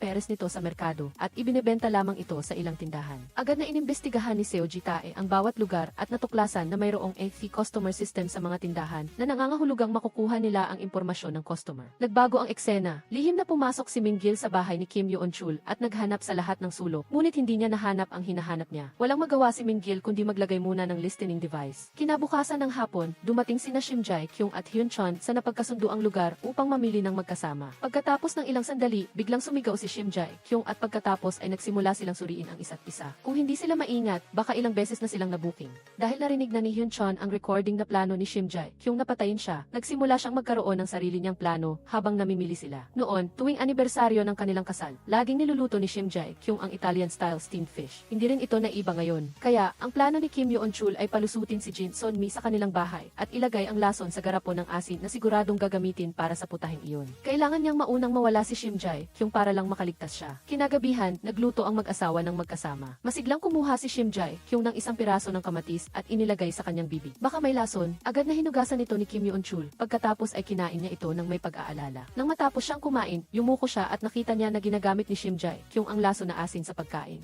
Hindi ito pwedeng galawin. Pagkatapos ay nagsimula si Shim Jae-kyung na gumawa ng salad. Tandaan, hindi rin ito pwedeng kainin. Nagpatuloy siya sa pagmarinade ng inihaw na tadyang at totoo nga, may lason din ito. Hindi rin ito pwede. Sa sandaling iyon, tumunog ang doorbell. Dumating si Seo Ji-tae kasama ang kanyang assistant sa bahay. Lumabas na natuklasan nila ang isang kahina-hinalang babae sa pinangyarihan. Sinundan siya ni Han Yu-min sa hagdan at nakita niyang nakasuot siya ng sapatos na may brand name na sapatos. Nagkataon na ang pangalan ni Shim Jae-kyung ay nasa listahan ng AC customer ng tindahan na nagbebenta ng sapatos na ito. Kaya, pumunta sila dito upang suriin ang shoe cabinet upang makita kung bumili nga ba si Shim Jae-kyung ng sapatos na ito. Ngunit nang buksan nila ang kabinet, wala silang nakita. Umalis si Seo Ji-tae na bigo. Matapos umalis ang pulisya, nagsimulang kumain ang mag-asawa. Sa harap ng masarap na hapagkainan na halos lahat ay mailason, kumuha si Shim Jae-kyung ng piraso ng tinapay, isinausaw sa sarsa, at inilagay sa kanyang bibig. Pagkatapos ay tinanong si Kim Yoon-chul kung bakit hindi siya kumakain. Tiningnan ni Kim Yoon-chul ang hapagkainan at hindi naglakas loob na hawakan ito. Hirap na hirap siyang lunukin ang piraso ng tinapay. Pagkatapos ay kinuha ni Shim Jae-kyung ang dalawang piraso ng tadyang na mailasa ng curry at asin at paminta para sa kanya. Kumuha rin siya ng isang piraso para sa sarili niya. Maingat na pinagmasdan ni Kim Yoon-chul. Ang pirasong kinain ni Shim Jae-kyung ay mailasa ng asin at paminta. Kaya, kinuha rin niya ang piraso ng tadyang na iyon at nanginginig na inilagay sa kanyang bibig. Nagpalitan sila. Ngayon, si Kim Yoon-chul naman ang maghahain ng pagkain. Direktang kinuha niya ang laso na isda. Nakita niyang malapit ng isubo ito ni Shim Jae-kyung. Ngunit bigla niyang naalala ang magagandang alaala nilang dalawa noon. Habang nagsasalita ay napaiyak siya sa pagiging emosyonal at mas lalong hindi inaasahan ni Kim Yoon-chul na direkta siyang aaminin ni Shim Jae-kyung sa pagtatangka na lasonin siya at ang pakikipagtulungan niya kay Jin Sun-mi. Hindi pa rin kayang saktan ni Shim Jae-kyung si Kim Yoon-chul. Matapos magsalita, akma niyang isusubo ang piraso ng isda sa kanyang bibig. Ngunit agad na pinigilan ito ni Kim Yoon-chul gamit ang kanyang kamay. Sa sandaling iyon, dumating din si Jin Sun-mi sa bahay ng mag-asawa upang kumain. Wala siyang kaalam-alam at direktang kinuha ang piraso ng tinapay at isinausaw sa salsa ng isda. Pagkaraan ng 2 segundo, nawalan siya ng buhay dahil sa lason. Nanlaki ang mata ni Kim Yoon-chul nang makita si Jin Sun-mi na may hawak na bote ng sirop na bumagsak sa sahig. Ang steamed fish na kinain ni Jin Sun Mi ay niluto mismo ni Kim Yoon-chul. Hindi nakapagtataka na kakaiba ang kilos ni Kim Yoon-chul kanina ng akma na sana itong kainin ni Shim Jae-kyung. Lumalabas na mayroon ng masamang plano bago pa man. Sa sandaling iyon, biglang tumunog ang doorbell. Hindi inaasahang dumating ang bayaw sa bahay. Hindi ito kasama sa kanilang plano. Ngayon, magkasama na silang dalawa sa iisang bangka. Inutusan ni Shim Jae-kyung si Kim Yoon-chul na harapin ang sitwasyon, habang siya naman ang bahalang magtago ng patay na katawan. Pagbukas ng pinto, agad na napansin ng bayaw na dating pulis na may kakaiba. Sinubukan ni Kim Yoon-chul na pigilan siya, ngunit pumasok pa rin siya at direktang nagtungo sa silid kainan. Totoo nga, nalinis na ang pinangyarihan. Kahina-hinala si Shim Jae-kyung, ngunit mapagkakatiwalaan din ang patay na katawan ay naipasok na niya sa trunk ng kotse at umalis agad ng gabing iyon. Ang eksenang ito ay nasaksihan din ni Joo Min-kyung na kapitbahay. Lihim siyang natuwa sa loob-loob niya. Ngayon ay hawak na niya sina Shim Jae-kyung at Kim Yoon-chul. Ngunit sa totoo lang, hindi rin maganda ang mag-asawang iyon. Lumabas na palihim na nakikinig si Joo Min-kyung simula pa nang magsimulang magluto sina Shim Jae-kyung at Kim Yoon-chul. Nang malaman niyang pupunta ang pulis para tingnan ang sapatos, agad siyang naging alerto dahil mayroon ding kaparehong pares sa shoe cabinet ng kanyang asawa. Kaya, bago dumating ang pulis, naitago ito ni Min-yu. Gamit ang pahiwatig na ito, kasama ang impormasyong nakuha niya noon, nalaman ni Joo Min-kyung na ang salarin na pumatay kay Han Yu-min ay ang kanyang asawa. Lumabas na bago nito, hindi sinasadya nilang natuklasan ang katotohanan tungkol sa pagdukot ni Shim Jae-kyung at nalaman din ang kinaroroonan ng 5 bilyong won. Upang patuloy na masuportahan ang mga batang lalaki, nagsimulang magkaroon si Ha Yun-hae ng masamang balak sa pera ni Shim Jae-kyung. Palihim na sinundan niya si Ha Yun-hae, nahanap ang kanyang tirahan at sinamantala ang pagkakataon para nakawin ang 5 bilyong won. Ngunit hindi niya inaasahan na biglang umuwi si Han Yu-min dahil tapat si Han Yu-min at nais niyang panatilihin ang sikreto ni Shim Jae-kyung, naisip niyang saktan siya. Gayunpaman, isa lamang siyang pintor. Kayang-kaya niyang humawak ng brush, ngunit hindi siya nangahas na humawak ng kutsilyo. Nang mag-away ang dalawa, sa gitna ng takot, itinapon ni Ha Yun-hae ang pinakamamahal na pinta ni Han Yu-min palabas ng bintana. Nag-aalala si Han Yu-min na sinilip niya ang labas. Sinamantala ni Ha Yun-hae ang pagkakataon at itinulak si Han Yu-min pababa ng hagdan. Ito ang katotohanan sa likod ng kanyang pagkawala. Pagkatapos nito, mabilis niyang nilinis ang mga fingerprints sa silid at nagmamadaling umalis sa pinangyarihan. Bagamat magkasama lamang ang peking mag-asawang ito dahil sa pera. Ngunit sa matagal na nilang pagsasama, unti-unti silang nagkaroon ng damdamin para sa isa't isa. Ngayon na wala na silang pera, kailangan nilang humanap ng paraan para kumita. At ang paraan na iyon ay ang 5 bilyong won ni Shim Jae-kyung. Sinabi ni Nam Gi-ho na naglagay siya ng listening device sa bahay ni Shim Jae-kyung at syempre alam din niya ang tungkol sa paglaso ng dalawa kay Jin Sun Mi. Naniniwala si Nam Gi-ho na sa pamamagitan ng paggamit nito para takutin sila, ang 5 bilyong won ay tiyak na magiging kanya. Sa sandaling iyon, umalis ang sasakyan na nagdadala kay Jin Sun Mi patungong labas ng bayan, habang si Shim Jae-kyung naman ay palihim na binubura ang recording sa sasakyan. Pagkatapos ay ngumiti siya. Hindi mapakali si Kim Yoon-chul. Kapag ipinikit niya ang kanyang mga mata, puro si Jin Sun Mi lang ang nakikita niya. Kapag idinilat niya ang kanyang mga mata, naririnig niya ang mga sigaw ng babae sa kanyang tainga. Nagising si Kim Yoon-chul mula sa bangungot ng umaga. Sobra siyang nababagabag kaya hindi niya malunok ang kanyang pagkain. Nakita ni Shim Jae-kyung ang mukha ni Kim Yoon-chul na parang nawala ng kaluluwa, kaya hinawakan niya ng mahigpit ang kanyang kamay upang palakasin ang loob nito. Hiniling din niya kay Kim Yoon-chul na magtrabaho ng normal, magkunwari na walang nangyari. Ngunit nang lumabas sila ng bahay, nakita nila ang isang papel sa harap ng gate. Nang buksan nila ito, hindi inaasahang isa pala itong liham ng pangingikil. Ang pangunahing nilalaman nito ay ang paghahanda ng 5 bilyong won. Alam ng mga nag-i-extort na kumilos na sina Shim Jae-kyung at Kim Yoon-chul. Malinaw na ito ay banta mula sa mag-asawang kapitbahay. Natakot sina Shim Jae-kyung at Kim Yoon-chul at agad na bumalik sa kanilang silid upang pag-usapan ang isang plano. Pagkatapos, nagkanya-kanya sila.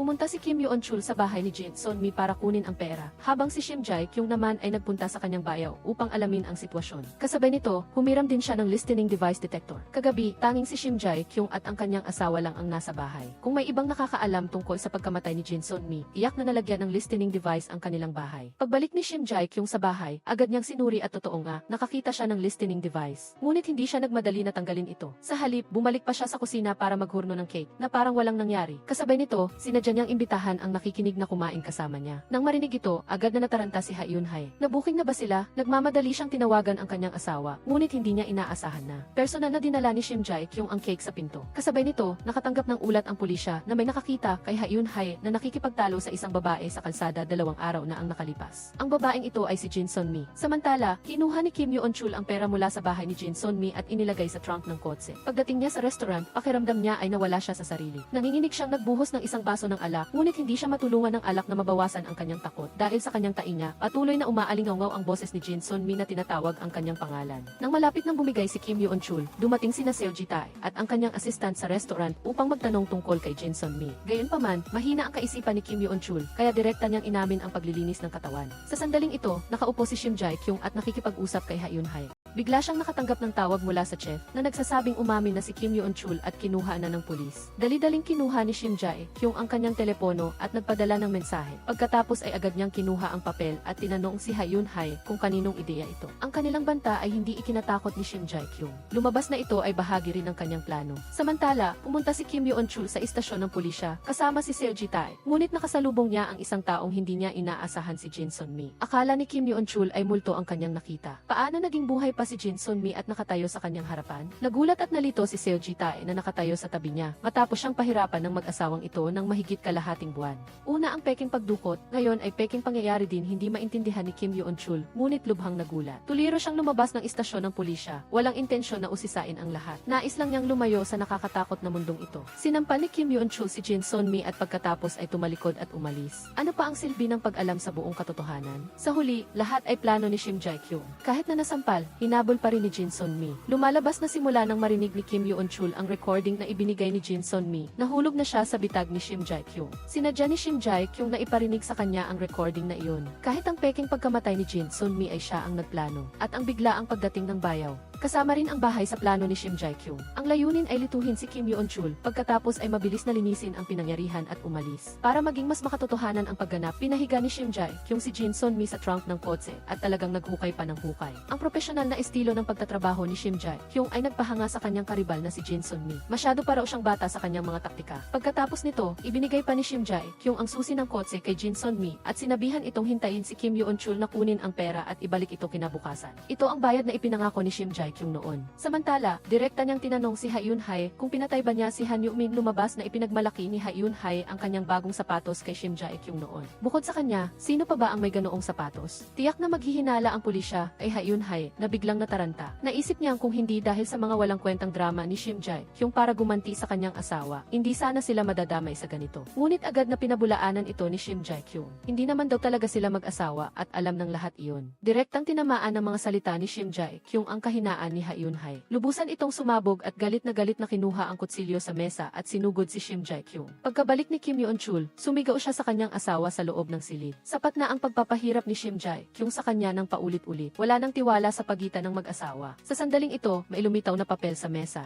Kinuha ni Kim Yoon-chul ang papel at nakita na muling dinukot ang kanyang asawa at kailangan ng 5 bilyong won na pantubos. Nagpapatuloy ang kasaysayan. Sa pagkakataong ito, mas matalino na si Kim Yoon-chul, ngunit totoo ang pagdukot na ito. Lumalabas na ng hapon na iyon, ang hawakan ni Ha-yun-hae si Shim Jae-kyung gamit ang kutsilyo. Dumating si Joo Min-kyung sa tamang oras. Sinabi niya kay Ha-yun-hae na buhay pa si Jin Sun-mi. Ngayon, bukod sa pagdukot kay Shim Jae-kyung para makakuha ng 5 bilyong won na pantubos, wala na silang ibang pagpipilian. Dahil sa ganoong paraan lamang, makakasama niya si Joo Min-kyung habang buhay. Samantala, mayroon na ring resulta si Seo Ji-tae sa pagtatasa ng fingerprint. Ang mga fingerprint sa pinta ay ganap na tumugma kay Ha-yun-hae. Agad na nag-utos ng pag-aresto ang pulisya. Kinagabihan, pumunta si Min-kyu sa bahay ni Shim Jae-kyung at umupo sa labas. Nakikinig sa mga kilos sa loob ng silid, nakita niya mismo ang eksena kung saan galit na galit si Kim Yoon-chul. Lubos siyang bumagsak, hindi maintindihan kung anong kasalanan ang nagawa niya para danasin ang lahat ng ito. Tingnan ang mga gamit sa bahay, nairita siya. Sa sandaling iyon, tumunog ang doorbell. Ang taong nakatayo sa harap ng pinto ay si Seo Ji-tae. Lumalabas na sa pagkakataong ito, dumating siya upang arestuhin si Ha-yun-hae. Ngunit patay na ang lahat ng ilaw sa bahay, tila walang tao sa loob. Kaya, tinanong niya si Kim Yoon-chul. Napansin ni Kim Yoon-chul na may mali, nawala si Shim Jae-kyung at nawala din sila. May ganoong bang pagkakapareho? Nang akma na siyang sasagot kay Seo Ji-tae, dahan-dahang lumapit ang isang nakaitim na tao. Pagkatapos ay itinataas pa niya ang kutsilyo. Ang taong ito ay si Joo Min-kyung.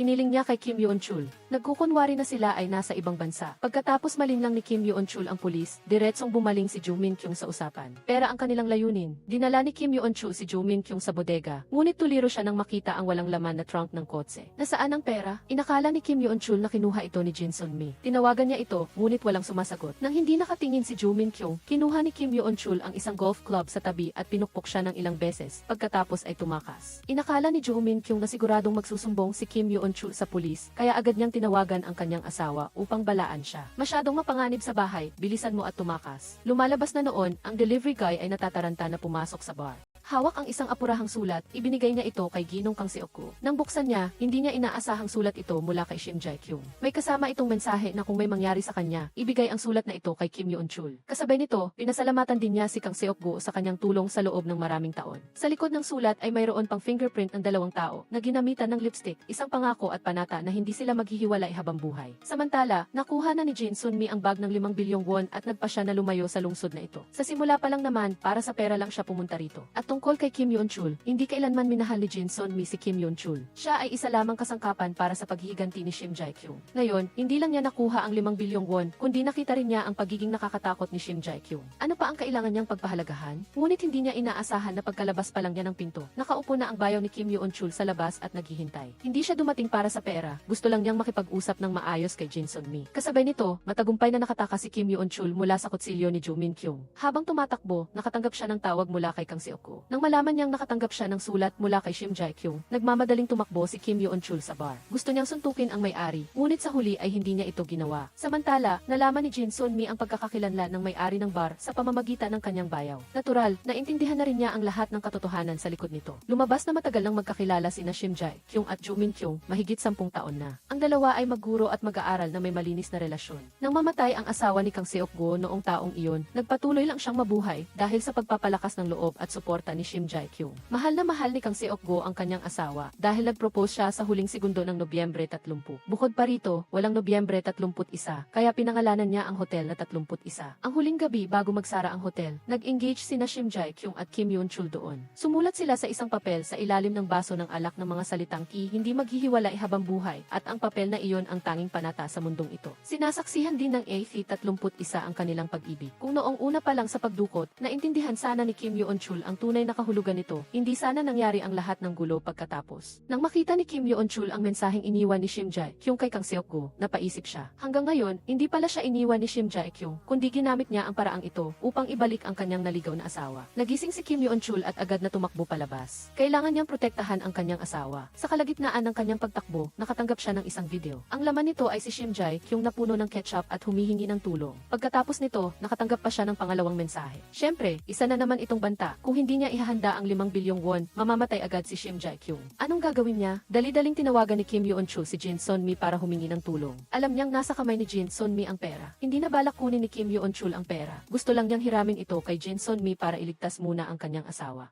Pagkatapos nito, tiyak na ibabalik niya. Nang marinig ang balita na dinukot na naman si Shim Jae-kyung, syempre, hindi naniwala si Jin Sun-mi. Bukod pa rito, nakatanggap lang siya ng mensahe mula kay Shim Jae-kyung. Kaya, hindi pinansin ni Jin Sun-mi ang sinabi ni Kim Yoon-chul. Pagkatapos niyang magsalita, biglang may anino ng isang tao na pumasok sa silid. Nang lumingon siya, hindi inaasahang si Jo Min-kyung pala. Hindi na kailangang sabihin, ang mensaheng natanggap ni Jin Sun-mi ay tiyak na mula sa kanya, na ang layunin ay linlangin siya upang pumunta rito at pagkatapos ay kunin ang pera. Samantala, narinig ni Kim Yoon-chul ang malakas na sigaw ni Jin Sun-mi. Nagmamadali siyang tumakbo sa restaurant upang hanapin siya. Ngunit nalaman niya na kinuha na ni Jo Min-kyung ang 5 bilyong won at tumakas. Ngunit nasaksak siya sa binti ni Jin Sun-mi gamit ang gunting. Marahil ay hindi pa siya nakakalayo. Mabilis na dumating ang pulisya. Nang malaman ang buong kwento, agad na nag-utos si Seo Ji-tae ng pagtugis sa mag-asawang Jo Min-kyung. Nagbago ang eksena. Dinala ni Ha Eun-hae ang lata ng gasolina sa harap ni Shim Jae-kyung. Sa sandaling ito, tumawag si Jo Min-kyung upang ipaalam na nakuha na niya ang pera. Ngunit hindi inaasahang kalmado si Ha Eun-hae na sinabihan siyang kunin ang pera at ituring itong bayad pinsala sa kontrata. Pagkatapos niyang ibaba ang telepono, agad na binuhos ni Ha Eun-hae ang gasolina sa buong sahig. Siya ay may kasalanan na sa pagbebenta ng asin sa tao at kinuha niya ang lighter at balak niyang tapusin ang sarili niya kasama si Shim Jae-kyung. Buti na lang at dumating si Kim Yoon-chul sa tamang oras. Lumalabas na bigla siyang naging matalino. Nang mapanood niya ang video, napansin niya ang dalawang singsing sa kamay ni Shim Jae-kyung. Ang isa sa mga singsing na iyon ay ang itinapon niya sa bahay. Si Shim Jae-kyung ay kasalukuyang nasa kanilang bahay. Agad na bumalik si Kim Yoon-chul at nakita nga niyang hawak ni Ha Eun-hae ang lighter sa harap ni Shim Jae-kyung. Ngayon ay tiyak na matatapos na si Shim Jae-kyung. Hindi na rin niya kayang panoorin ang peking pagliligtas ng mag-asawang ito. Kung ganoon ang gusto nila, magpaalam na sila sa huli. Dapat itong maging napaka-sentimental. Gayunpaman, ang mga salitang sinabi ni Shim Jae-kyung gamit ang kanyang huling lakas ay, pakiusap, ibalik mo sa tamang lugar ang sapatos. Naintindihan ni Kim Yoon-chul ang kahulugan ng kanyang sinabi at agad na tumalikod para buksan ang shoe cabinet. Totoo nga, mayroong fire extinguisher doon. Ngunit bago pa siya matuwa, may kutsilyo nang nakatutok sa kanyang leg. Walang nakakaalam sa lalaki lalaking ito na may sugat sa binti. Paano nga ba nakuha ng lalaking ito na may sugat sa binti ang 5 bilyong won mula sa restaurant at dinala rito? Hindi tumakas si Jumin Kyung kasama ang pera tulad ng sinabi ng kanyang asawa, kundi pinili niyang umuwi para sunduin ito. Nang makita ni Hyun Hae ang kanyang asawa, pareho siyang natuwa at nagulat. Inihagis ni Jumin Kyung ang pera sa sahig at sinabihan ang kanyang asawa na tumakas muna. Ayusin lang daw niya ang pinangyarihan at susunduin siya. Ngunit may sugat ang kanyang binti, hindi siya mukhang makakatakas. Malinaw na gusto niyang akuin ang kasalanan para sa kanyang asawa. Ngunit paano naman kaya ganoon kalupit si Hyun Hae? Walang duda, tunay na pag-ibig din ang kanila. Ang pagiging sentimental ng mag-asawang ito ay higit pa sa kabilang pamilya. Napangiti si Shim Jae Kyung. Akala ni Hyun Hae ay tinutuya siya nito habang